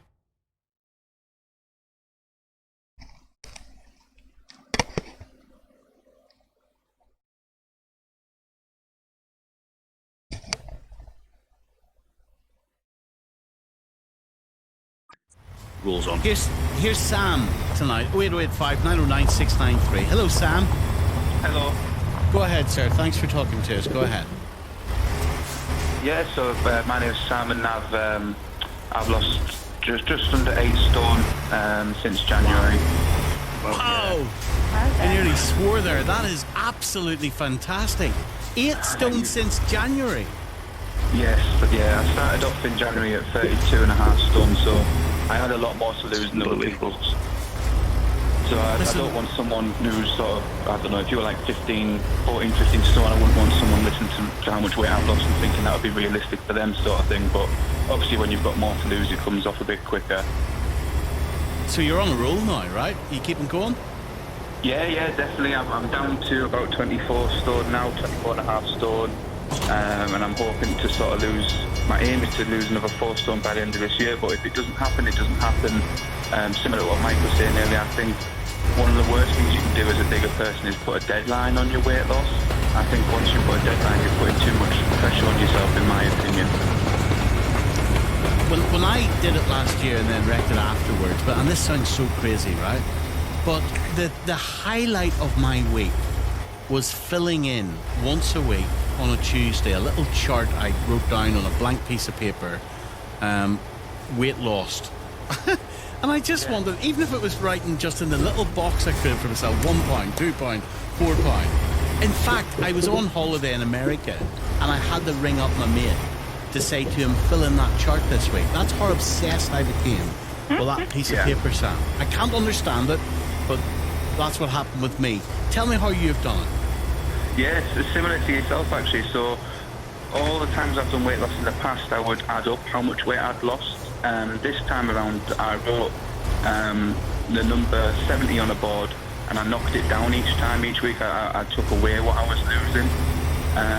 It just helped for me. I think as a bigger person, it's always been in my mindset to finish, for example, food, to finish meals. I couldn't eat a meal without finishing it, so I just thought I would take that mindset and put it to my weight loss and work my way down that way. But obviously the situation with lockdown and stuff's been difficult, being trapped in the house a lot of the time. But for me, in a very weird way, the weight loss has helped me battle that. It's helped me sort of get through the anxiety of being at home all the time. And I remember one week I lost the whiteboard pen, so I was going mad for about a morning because I couldn't find the pen to actually put the weight loss on the board. How much better do you feel? Oh, I feel loads better. When I started it, one of the main reasons I started it was because I was looking for life insurance. I've got a very young daughter, and I was looking for life insurance, and I couldn't get insurance for loving the money because of my weight. And now I'm able to sort of run after my daughter in the park. I'm able to go shopping with her. I feel like a different person. Obviously, I've still got a way to go being at 24 stone, but it's night and day from being 32 stone. And how have you done it? It was just gradual. I think in the past, similar to what I heard you saying before, I wanted to lose weight fast. And whenever I heard about anyone else's weight loss story, the first thing I would ask is how long did that take, because I wanted to lose it fast. And I think one of the first things that was different this time was I gave myself time. There wasn't a holiday looking forward to, there wasn't a wedding or anything like that. So I just said in my head, I want to lose £2 a week. Anything over that's great, anything under, okay, hopefully I'll correct it. And I started off just by replacing one meal a day, so my lunch, instead of being a big sandwich, it turned into a salad. But now I do follow a pretty much ketogenic diet, but I do have Saturdays off, and I eat whatever I want on a Saturday, and for me that helps because I just have to do 6 days fully blasted, fully focused, and then I get the Saturday to do what I want. And so it's 6 days, 6 days no carbs, 1 day a week, whatever you want. Exactly that. And having that day off just helps me keep focused, because what I used to do in the past, I've done diets in the past where you would do nothing but protein shakes for weeks on end, and then what that would happen with me is I would have a big splurge and then end up being off diet for like a week, 2 weeks, 3 weeks, and then before you know it, it's January again and I've written off an entire year. So giving myself that day off helps me keep focused throughout the other 6 days. And do you find yourself pigging out as much as you thought you would on your day off? Or do you lose a little bit of the desire to fill your body with nonsense? Yeah, it's exactly right. So at the start, I would pig out. I would try and eat as much as I could, because it was a novelty. I felt like I was giving myself something that I wasn't allowed. But now, the longer I've done it, sometimes on a Saturday, my diet will very rarely change. I might allow myself maybe a chocolate bar or, I don't know, a can of fizzy pop or something like that. Whereas before it would be like, okay, it's Saturday, we need to have a McDonald's breakfast followed by this for lunch, followed by a takeaway. Whereas now it's just, the desire's not there. It's nice to have a treat, but just knowing that I can allow myself to do that helps, even if I don't actually take advantage of it on the day. Listen, congratulations. Thank you very much. Achievement. Brilliant, mate, and keep on going. And thank you very much for talking to us. Marie's next to West Yorkshire. Hello, Marie. Hello, good evening, Stephen. Thank you for taking my call. I'm pleased to know that you're back on your regime. But Only from this morning, Marie. I know, but I know what you're like, and I know it won't last. And then you'll lose it, and then you put it back on, and it's so depressing. Can I tell you why it's depressing? Why it gets me so down, right? Go on. Usually when we're not in the middle of a pandemic, I go back and forward to America. That's my wee place, right?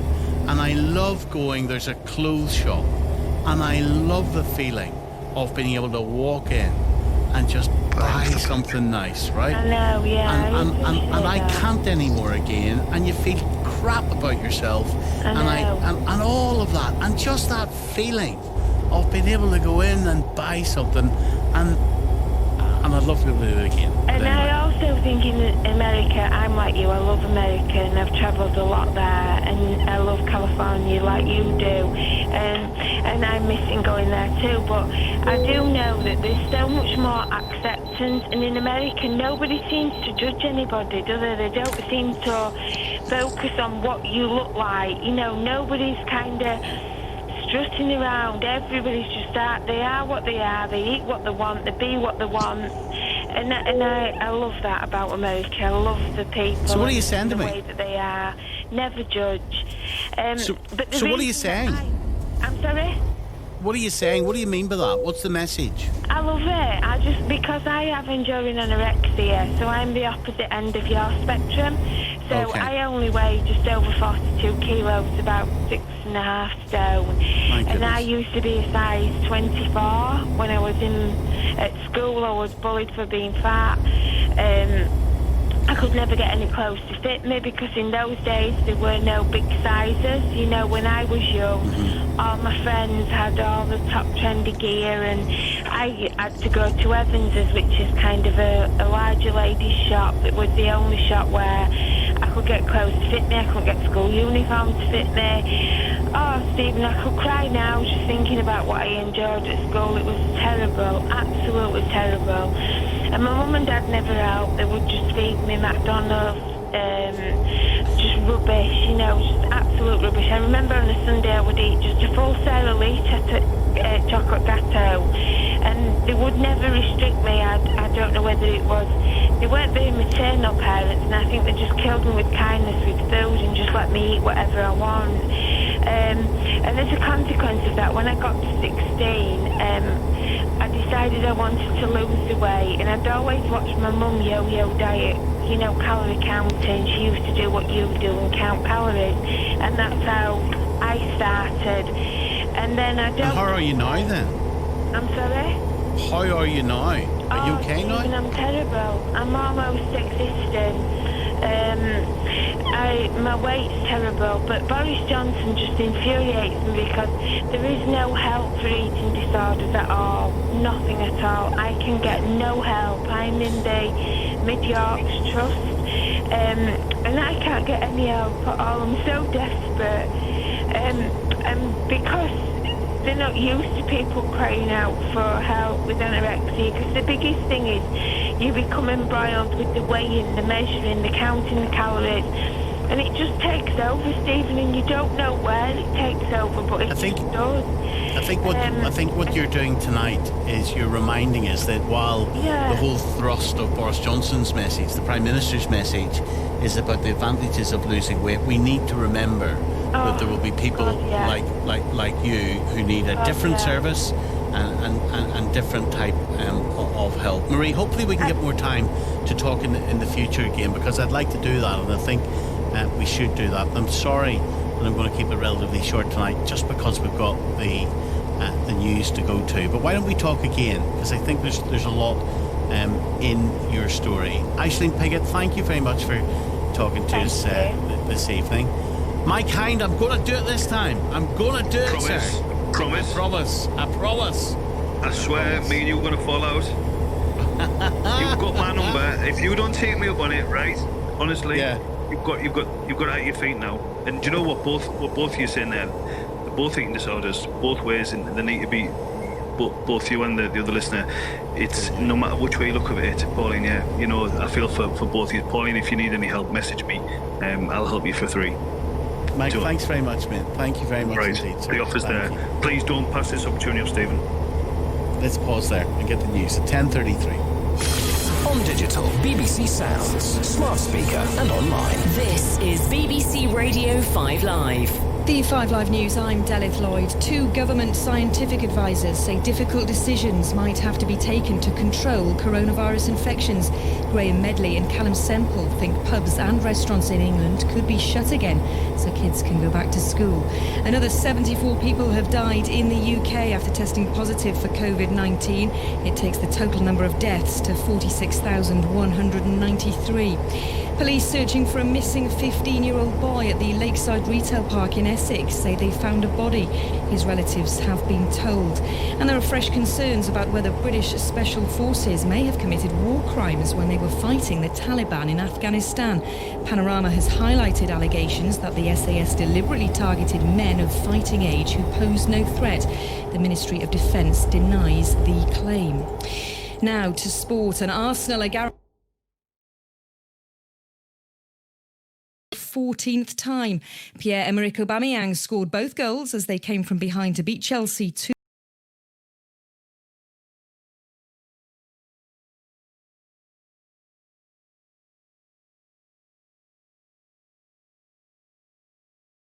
Two weeks ago, fantastic.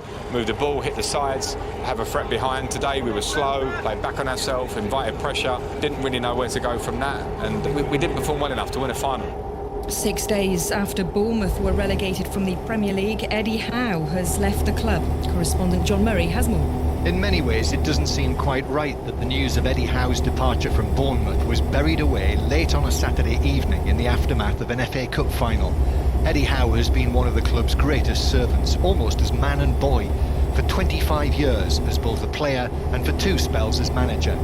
For his first, he took over with Bournemouth cut adrift at the bottom of the league. He leaves his second spell in charge with the club having just spent 5 years in the Premier League, having never previously played in the top flight. But in an open letter to fans, Eddie Howe says now is the right time for the club to have a change. Rangers opened the new Scottish Premiership season with a 1-0 win at Aberdeen. Dundee United and St Johnstone drew 1-1. Hibernian beat Kilmarnock 2-1 and St Mirren were 1-0 winners over Livingston. Johnny Bairstow hit 82 off 41 balls and Adil Rashid took 3 for 34 as England beat Ireland by 4 wickets to win the second one-day international in Southampton. England reached 216 for 6 with 17.5 overs left in reply to Ireland's 212 for 9. Lewis Hamilton clocked the fastest lap ever recorded around Silverstone as he secured pole position for tomorrow's British Grand Prix. His Mercedes teammate Valtteri Bottas will also start on the front row with Max Verstappen third on the grid. Hamilton says that while he'll miss the fans, the focus remains the same. Once you pull that visor down, you're in such a zone that, if I'm really honest, like those laps that it's so heated and you're so focused that it was like back to normal business. But yeah, for sure, when you finish the lap and you notice there's no flags and there's all these different things missing, the people really do make this race. 5 Live will have commentary on the Grand Prix tomorrow from 2 o'clock. At the World Snooker Championship, Mark Williams beat Alan McManus by 10 frames to 5 to reach the second round. Ding Junhui needed a final frame decider to beat Mark King 10-9 earlier to progress, while 2015 champion Stuart Bingham is also through. And South African Brandon Grace has been ruled out of next week's USPGA Championship. It's after testing positive for coronavirus during the Barracuda Championship. That's the latest from BBC Sport. BBC Sounds. Download the free BBC Sounds app and discover the best of 5 Live podcasts. Hiya, I'm Melissa. Hi, I'm Jade. And Hooked is back. Hooked is the podcast where we talk honestly about addiction and recovery. We want to bring addiction out of the shadows and show it's nothing to be ashamed of. We'll be talking about issues like relapse, social media addiction and mental health. That's Hooked, the unexpected addict. Listen now on BBC Sounds. 5 Live's Hooked on BBC Sounds. This is BBC Radio 5 Live, available on the BBC Sounds app with Stephen Nolan. Now, all around the world recently, people have been receiving packets of mystery seeds in the post. And now they've started landing on doormats in this country. Even more bizarrely, they've been labelled as jewellery when they're not. Someone who's received them here is Jan Gard, a keen gardener who lives in Eastbourne, who had a delivery this week. Thursday, gone Thursday. I actually never ordered them, so it was a bit strange that I got them. So you open the post. Well, just tell me, what kind of packaging does it come in, and what's it comes like? in a typical little packet you might get from Amazon or eBay, if you want to be totally honest. It's got my name and address and a label on the front of it with a barcode, and on the back of it it's actually got a customs declaration that says that it's earrings. It says it's earrings? It does. It says it's stud earrings. So now you're thinking to yourself, who's bought me these? Must be a nice present. You open them up, and what is it? It's a packet of seeds. But what is really strange is when you do that, you'd get an address from who it was from, wouldn't you? I mean, I usually do. If I get, for instance, if my sister decided to send me something from eBay, her name would be on the packet as well as mine. She'd sent it from. But this has nothing. It has no sender on it at all. No piece of information inside even to say who sent it, which is a little strange. So what did you think when you're then looking at these seeds? It was really funny actually, because on that day I'd opened up my Facebook. I go onto Facebook. I follow a Vegetable Gardening UK group, and I'd gone onto that morning before I received the seeds, and somebody had put a post on there about seeds they'd received in the post. So I thought nothing of it. I got this packet of seeds, so I went back onto this Facebook and I made a comment and said, actually, do you know what? I've got a packet like that come through the post this morning with a packet of seeds in it. And within not even an hour of me doing that, I actually got contacted through Messenger from somebody in Portugal that said they'd also had a packet of seeds delivered with the same seeds on the same day. I just think it's a bit odd. What is going on? I don't know. I mean, the seeds look like they're courgette seeds or marrow seeds or something like that. I mean, not that I would ever plant something in my garden that I didn't know where they came from or the origins of. So it's very strange. What have you done with them? I've actually got in contact. Well, I Googled to find out what I should do with them, really, after I read, these posts. And I got in touch with, a reporter. And I said to her, I don't know who I should get in touch with. And she got me a name for a government body that deals with this. Plant health, something or other. So I did email them this morning, and I got an email back, and they'll contact me on Monday. So I shall know then what to do with them. At the moment, I've just got them in another sealed plastic bag and just left on the side until I know what to do with them. Personally, I was just going to burn the lot, but they would like them, so that's okay. Does it worry you that somebody's got your name and address? Absolutely. Absolutely. Yeah. Where would they get my name and address from? Obviously I don't know where they would have got them, quite honestly. And are your friends keen gardeners? Might they have passed this on in some way? No, not really. I said I follow a gardening group, but no, not really. I haven't really got any friends that are keen gardeners, except a couple of my neighbours. But, why would they send me odd seeds from Singapore without telling me about it? No. Strange. Have you heard that it might be connected to an online scam? Absolutely. Like I said, I did sort of Google it, and somebody thought it was something to do with an Amazon scam. Something about they send seeds out, or they create an account, a Facebook account or something, send seeds out, and then they can put false reviews onto Amazon. So how that works, I have no idea. Just looking at this story, I didn't even know a plant health and seeds inspectorate existed. I know, it's Jan. strange. I know.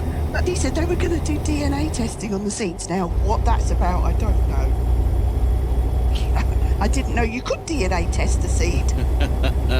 Well, look, we're going to dig into it, and let's find out what this is all about. But Jan, thank you very much indeed. Lovely to talk to you tonight. Enjoy your Saturday night, Jan. Thank you. Okay, thank you. Bye. Let's find out what this is all about. Emma Gatton is the environment editor at the Daily Telegraph.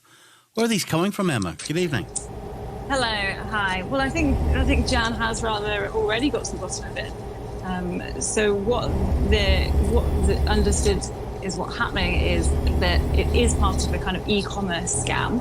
So essentially, if you run an e-commerce site and you sell things and you want to have more positive reviews, you might pay someone to make a legitimate purchase. So the purchase goes through, they send something out to a random address, and then that person can then post a positive review on your e-commerce site. Now, seeds are a sort of very easy, cheap thing that you might be able to get hold of to send out. But you don't need to... Sorry, I don't understand. That's maybe just me being stupid. So if I receive a packet of these seeds, how is that helping the sender? Start again for me, just because I'm...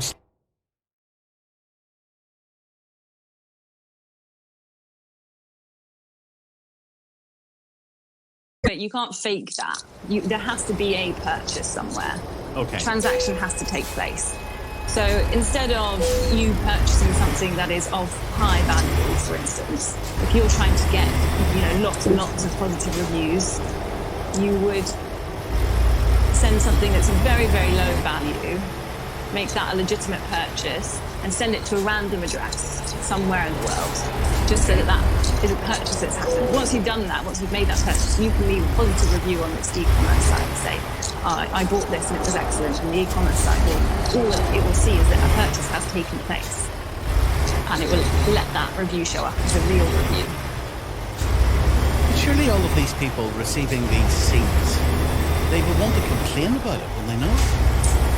Yes, so one of the things that they try and do is to send out something that they think that you either won't notice or that you think you might have already ordered and forgotten about, or something you would be glad to receive anyway. And so lots of the people that I have spoken to who have received these seeds are keen gardeners. And they'll say, well, I did order some seeds from, an e-commerce site a few months ago, but then these showed up as well. And what ultimately are these people then doing once they get past this first hurdle of sending us these random seeds? What's the big game here? That's the entire hurdle. So that once they've sent it, they can write a positive review and say, I bought these, I bought a product from this site. As you can see, it was sent out, I paid for it. This site is excellent. So whoever owns the e-commerce site that's sending these things gets lots and lots and lots of positive reviews. So if you find that site, it comes up on Google and it's got 5,000 five-star reviews and everyone says it's an amazing site, that boosts them.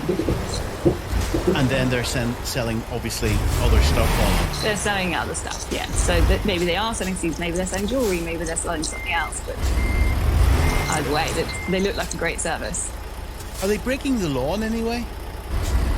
Well, they might be breaking, they would be breaking the terms of use of whatever the e-commerce site is, depending on which one they were using, because that's not a legitimate review. The person who has the product isn't the one putting the review on the site.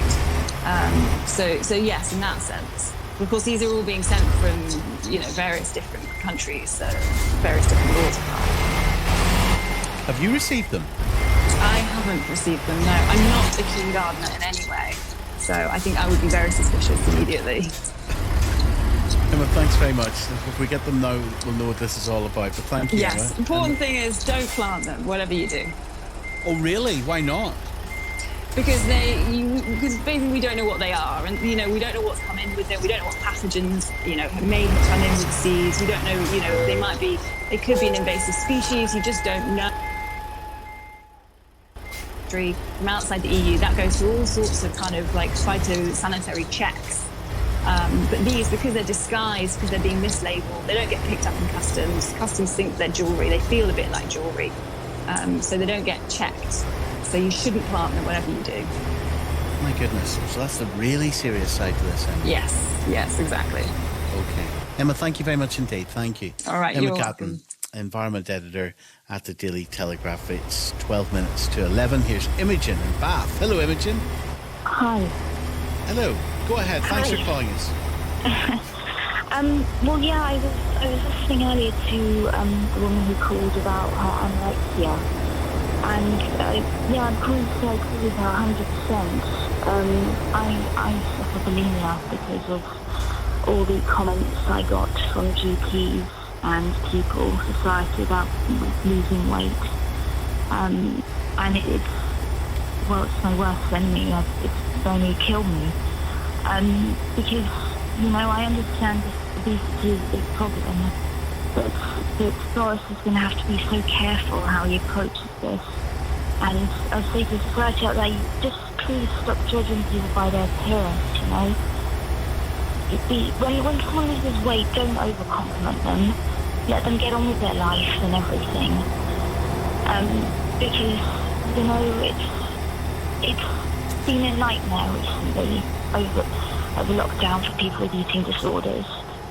I mean, How old are you, Imogen? I had to spend £500 on a cross trainer because the gym was closed. And can I ask how old you are? Sorry? Can I ask how old you are? I'm 33. And when did this problem start? It was 6 years ago.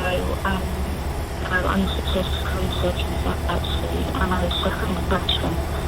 And then I started saying, you're putting on more weight and stuff. You have to be careful, stop eating so much. And then I sort of panicked.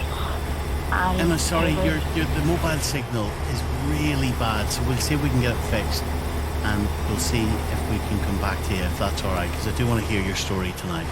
So let's see if we can get that fixed.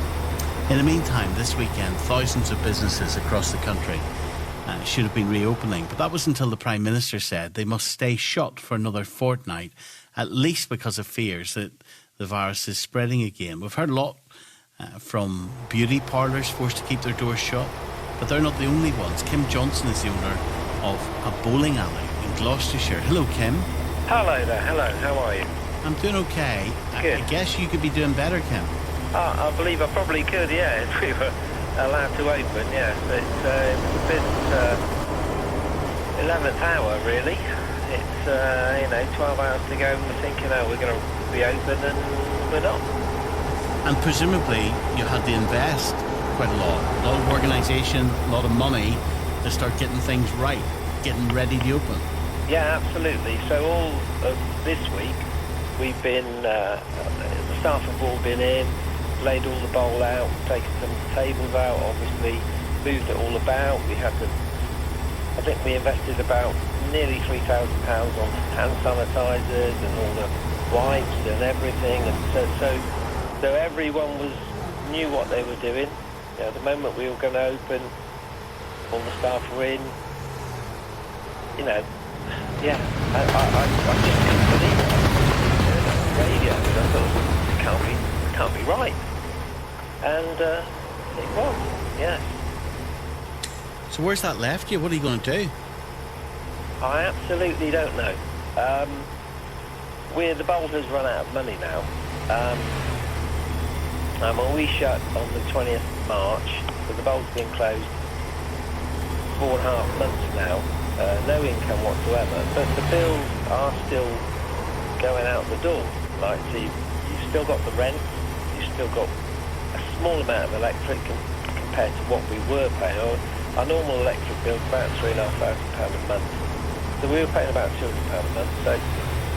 So obviously that's not, we're only spending that much, but we've still got insurance. And so in April we had £25,000 given to us, like most businesses did.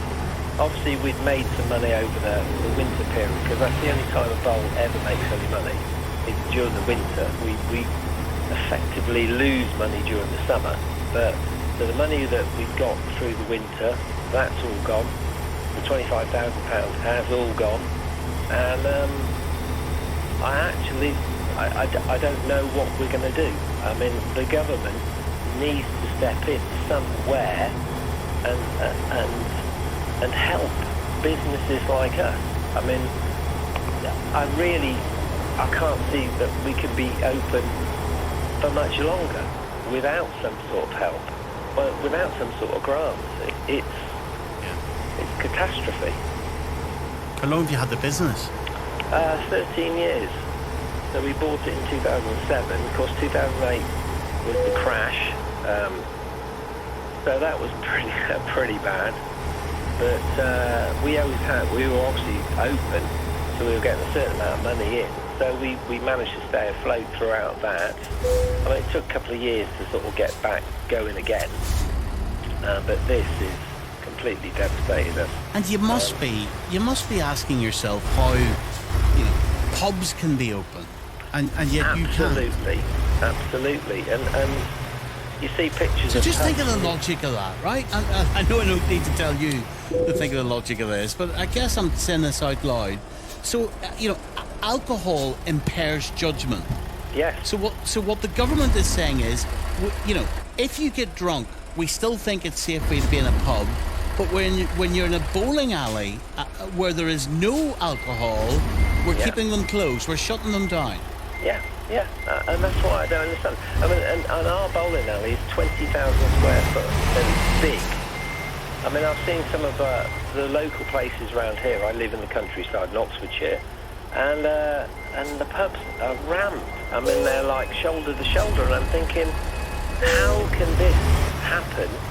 And the bowl can't open. It's beyond me. I don't know where we're going to go. And the trouble is, the 15th of August, I think he said, something like that. I don't believe it. I can't believe it, because the rate is going up. The virus rate is going up and up and up.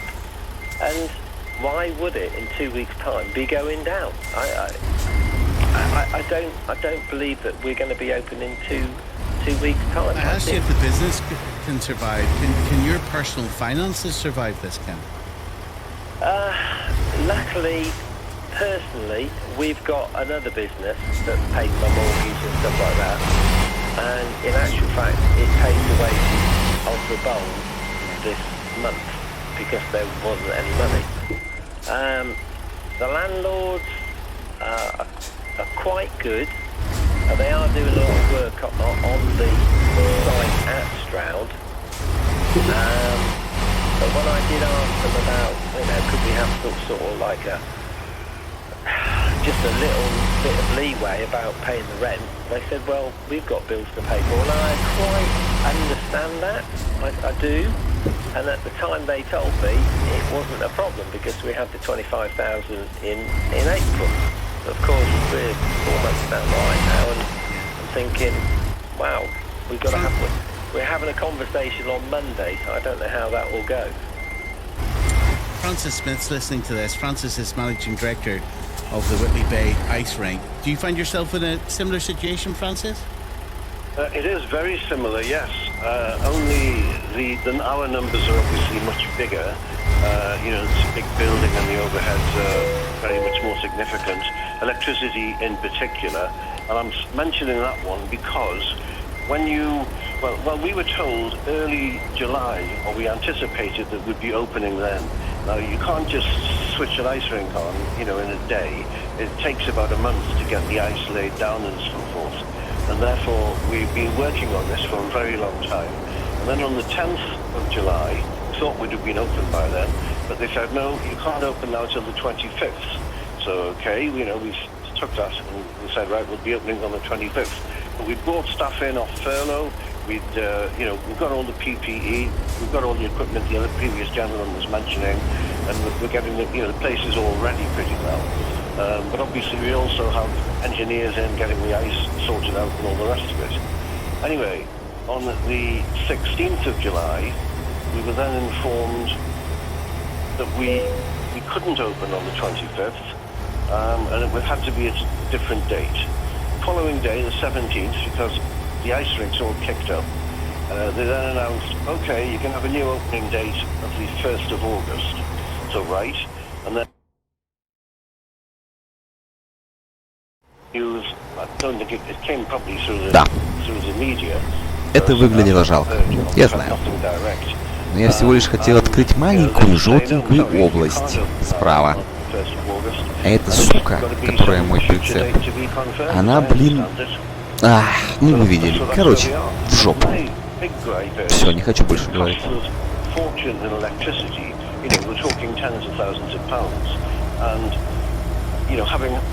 Having it running, we don't want to take the ice off again and start all again from scratch because it would be prohibitive.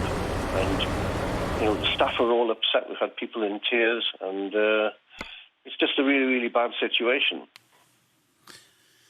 Can you survive it?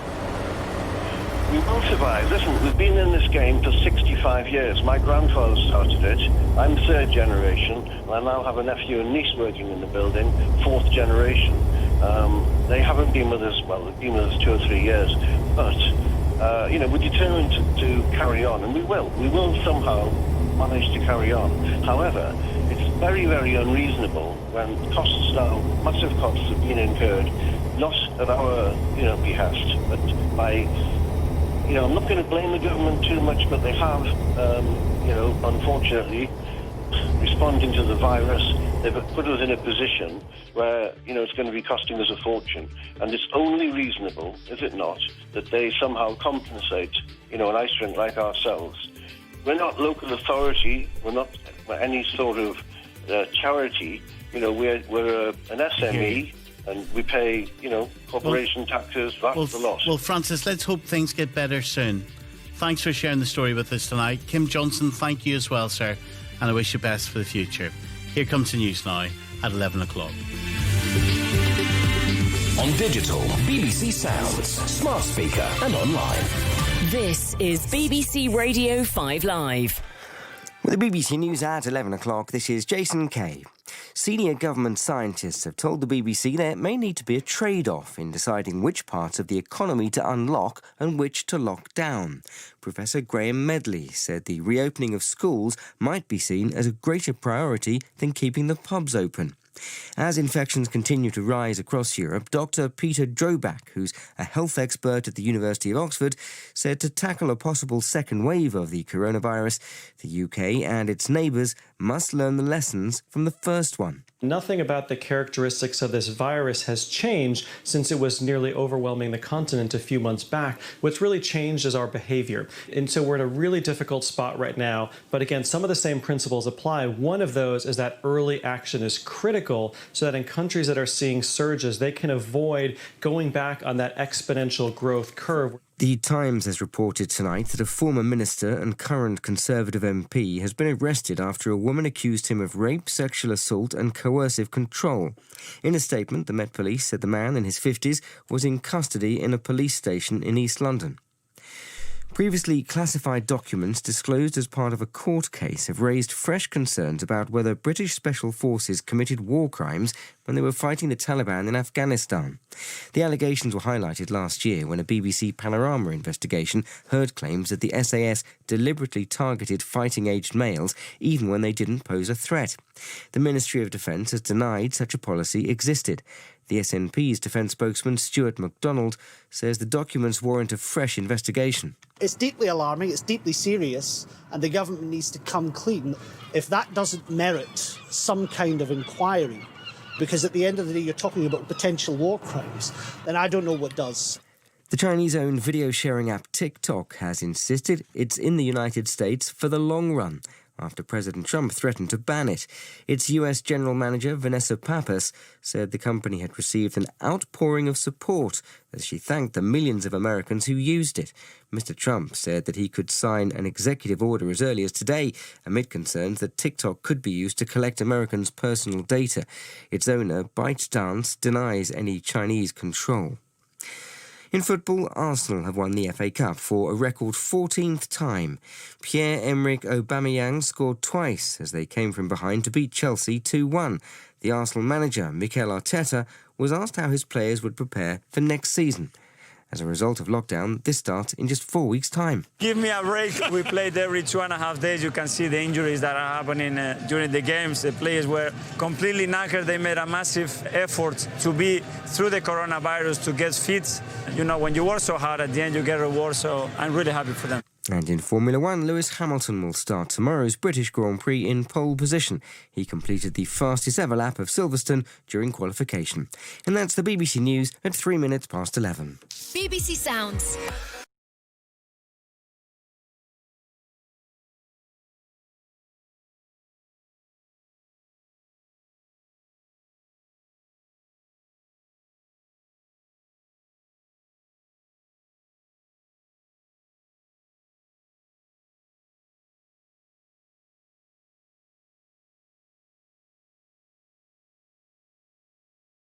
Made me feel very joyful indeed. Listen now on the BBC Sounds app. Stephen Nolan on BBC Radio 5 Live. Tonight on the show, we've heard from the people trying to lose weight so that they are less at risk of COVID. My name's Simon. I've lost just under 8 stone. Started off in January at 32.5 stone. Obviously, when you've got more to lose, it comes off a bit quicker. My aim is to lose another 4 stone by the end of this year, but if it doesn't happen, it doesn't happen. I think once you put a deadline, you're putting too much pressure on yourself, in my opinion. And the personal trainer, Mike Hind, challenged me to follow suit. Some weeks you might not lose anything, some weeks you might gain weight. There's no magic pill. It's hard work. And do you know what, mate? You were sitting there and you're saying, I'm fat. I can say this, mate. Trust me, you can do it. I promise you, you can do it. And if you really want to do it, I will do it with you. Plus the mystery seeds which have been turning up in people's letterboxes even though they didn't ask for them. Jane Gard is one of them. The seeds look like they're courgette seeds or marrow seeds or something like that. Not that I would ever plant something in my garden that I didn't know where they came from or the origins of. They were going to do DNA testing on the seeds. Now, what that's about, I don't know. I didn't know you could DNA test a seed. The Sunday morning headlines, Sunday Times, emails reveal officers' fears of rogue SAS execution squad. The Mail on Sunday, Tory MP quizzed by police over sex attacks.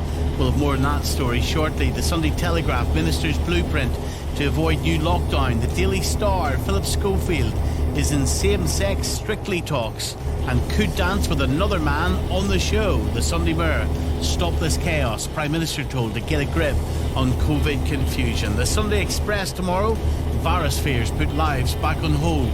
The Observer, teachers sound alarm over plans to reopen schools. The Independent, tighten lockdown now for zero COVID is what the Prime Minister is being told. Here's how to get in touch. This is BBC 5 Live. Call free 08085 909 693. Text 85058. Text will be charged at your standard message rate. Plus, see our privacy notice. bbc.co.uk/5 Live. Stephen Nolan on BBC Radio 5 Live. Now, as you've heard in the news, a Conservative MP has been arrested over allegations involving sexual offences and assault. Our news correspondent is Helena Wilkinson. What do we know, Helena? Well, Stephen, we know that according to the Sunday Times, this is a former minister, and tonight they are reporting that the complainant is a former parliamentary employee in her 20s and that she has accused the man of abuse. The Sunday Times also reporting that she alleges that the MP assaulted her, forced her to have sex and left her so traumatised that she had to go to hospital. Now, we have had a statement from the Metropolitan Police. They have confirmed that they have received allegations relating to 4 separate incidents involving allegations of sexual offences and assault. These offences are alleged to have occurred at addresses in Westminster, Lambeth and Hackney between last July and January of this year. They say they've launched an investigation. A man in his 50s was arrested today, the Met says, on suspicion of rape and has been in custody at an East London police station. But we have, in the last couple of minutes, had an update from Scotland Yard, who have said that the man has been released on bail until mid-August. Has there been any response from the Conservative Party? A very brief statement from the Conservative Party. A spokesman has said that they take all allegations of this nature extremely seriously.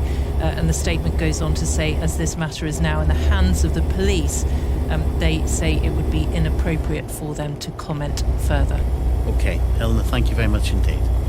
Now, the US President, Donald Trump, has said he plans to ban the Chinese-owned video sharing app TikTok. US security officials say TikTok could be used to share Americans' personal data with Beijing. The company denies the accusations. But The Guardian is reporting that it has agreed to divest its US operations completely. Here's what President Trump said yesterday. We're looking at TikTok. We may be banning TikTok. We may be doing some other things. There are a couple of options, but a lot of things are happening, so we'll see what happens. But we are looking at a lot of alternatives with respect to TikTok. Zach Doffman is a cybersecurity expert who writes for Forbes. Hello, Zach. Hi. Hi. Tell us what TikTok is. TikTok what does it do? So it's become the fastest growing social media platform in the world. And if you're young, you probably use it, and if you're older, you probably don't. And it's all about sharing highly viral self-shot videos that quickly go around the world. The issue with TikTok, though, is unlike its competitors, the likes of Snapchat and Instagram and Facebook, it's owned by a Chinese company. And so these are short videos which people are presumably recording on their mobile phones and they share them. Is that it? Exactly right, and it drives trends and challenges.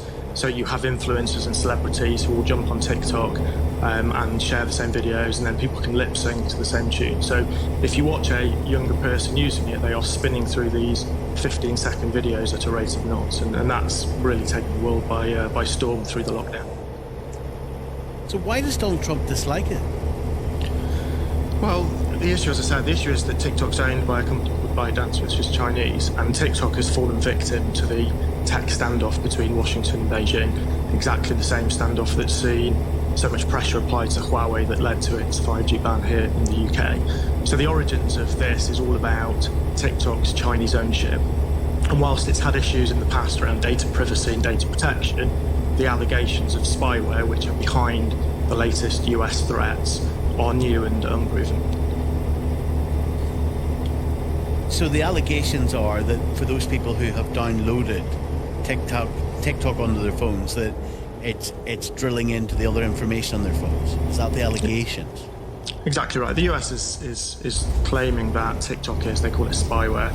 So all of the data on your phone is being pulled out by TikTok, and that data is then sent to China. So the allegation is that TikTok, if you like, is an instrument that is able to spy on its users on behalf of the Chinese government. And while there have been data privacy and protection issues, those allegations are unproven. And what the reality is that TikTok gathers exactly the same kind of information that other social media platforms gather, the likes of Facebook and Google and others, which is pervasive and invasive, but it isn't any different. The difference really comes down to its Chinese origins. So I'm slightly confused, Zach, in that with the might of the American government, indeed any government, surely if they're making that type of accusation, they have the capability of showing what the software is doing covertly. And if they can't show it, then the question is it really there? Yeah, I think that's clearly the key question. And I think there are interesting parallels here with Huawei, as you know. The allegations that the US has made around Huawei being, again, an instrument to spy on behalf of the Chinese government are unproven, and Huawei will say that there's no such smoking gun. I think what's really interesting with the TikTok situation is the US has made quite specific claims about, well, the data goes to Beijing and it's pulling data from users' phones without permission. And if you like, a bit like Huawei, it's gone quite far, and those are unproven. I do think there are threats, but they're not spyware as such. It's much more around the ability to influence all of these hundreds of millions of users, to potentially push a Chinese-friendly narrative. And clearly, what TikTok's doing today might do something different in the future. Core to the US campaign against the company is that it's beholden to what Beijing tells it to do. It's subject to its national security laws. And so whatever it's doing today, clearly Beijing may dictate or ask it to do something different in the future. I get my level of naivety around all of this, but why can the Americans not take a phone and show where the software is doing what Trump's claiming it's doing? Why can't they do that and demonstrate the flaws in this or the security void in this? Why can't they do that? What's their version of why they can't do that? Well, it's really interesting. I mean, this is a grey area because social media is all about data, and we saw with the Cambridge Analytica scandal in Facebook a couple of years ago the sheer power of the basic information that a platform can gather just knowing where you are, who you know, who you message, what you might say. So quite innocuous information, but when it's amortized across millions of people, it can be very powerful.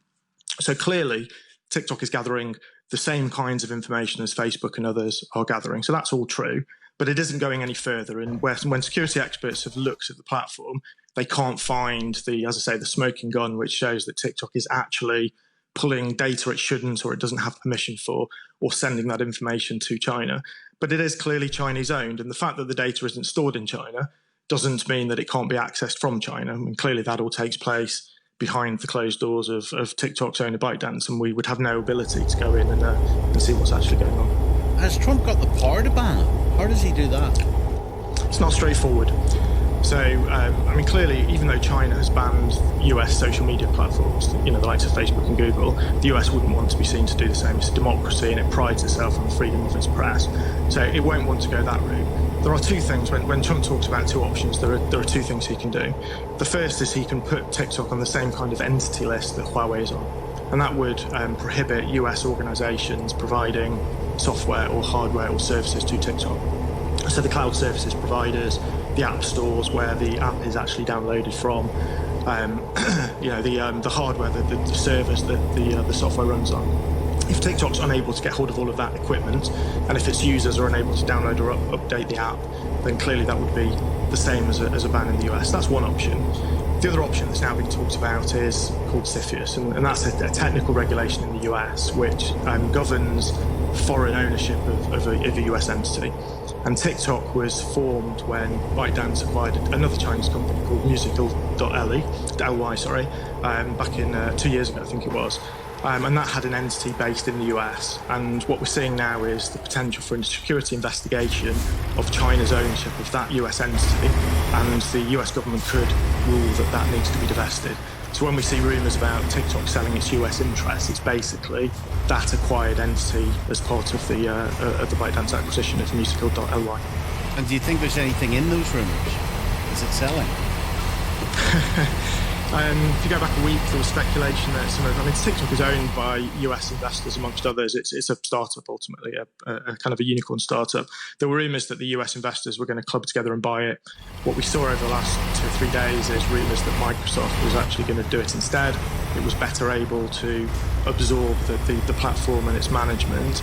And even today, as I think you said in your intro, there were reports in the media that a deal for the divestment of the US entity had been agreed. But what we're hearing now is that Trump is not in favour of that, and so everything's kind of on pause. The reality is we don't really know where Trump's going to draw the line, and we have to wait and see, in essence, what he's going to allow to take place. Where do they make their money from? Exactly the same as any of these social media platforms. They monetize the data and they sell advertising. So TikTok has become an economy in its own right. So you have influencers who can make money by placing ads, and clearly TikTok is pushing these sponsored ads and all the rest of its platform. So the same way that the likes of Facebook and Instagram are able to monetize these vast user bases, TikTok's doing the same. Stay there for me just a few more minutes if you can, Zach. Sure. India Atkinson is a disability advocate who's gone viral for her positive TikTok videos. Hello, India. Hiya. If TikTok was banned here, what would it mean to you? Banned in the... Sorry, what? Yeah. No, if TikTok was banned and it was taken away from kind of where it is at the moment, it's quite big compared to other things. They've grown quite slowly. This has grown quite quickly, and my platform has came on to me quite quickly. So if the likes of this was to be banned, even from the US, there's a huge audience over in the US and a lot of creators here in the US who would create content which kind of attract people in our country to go on to the platform. So if the likes of TikTok being banned in the US was to happen, it would take away a platform that I would have and that I use to kind of increase education around disability, which is obviously a negative for me, because I'm trying to do something positive with it, and if it's banned, then it's all my positive Ставками. Так захотелось морды побить. So I create comedy videos based Сейчас у меня around будет flexibility. перерыв на чай и сэндвич, а потом... Что будет потом? О, потом будет Deep Galactic. Захотелось мне пробить морду. К черту все эти жопы мира на меня сегодня засылают. So there's different forms of sympodactyly where you Короче, have всё. different extreme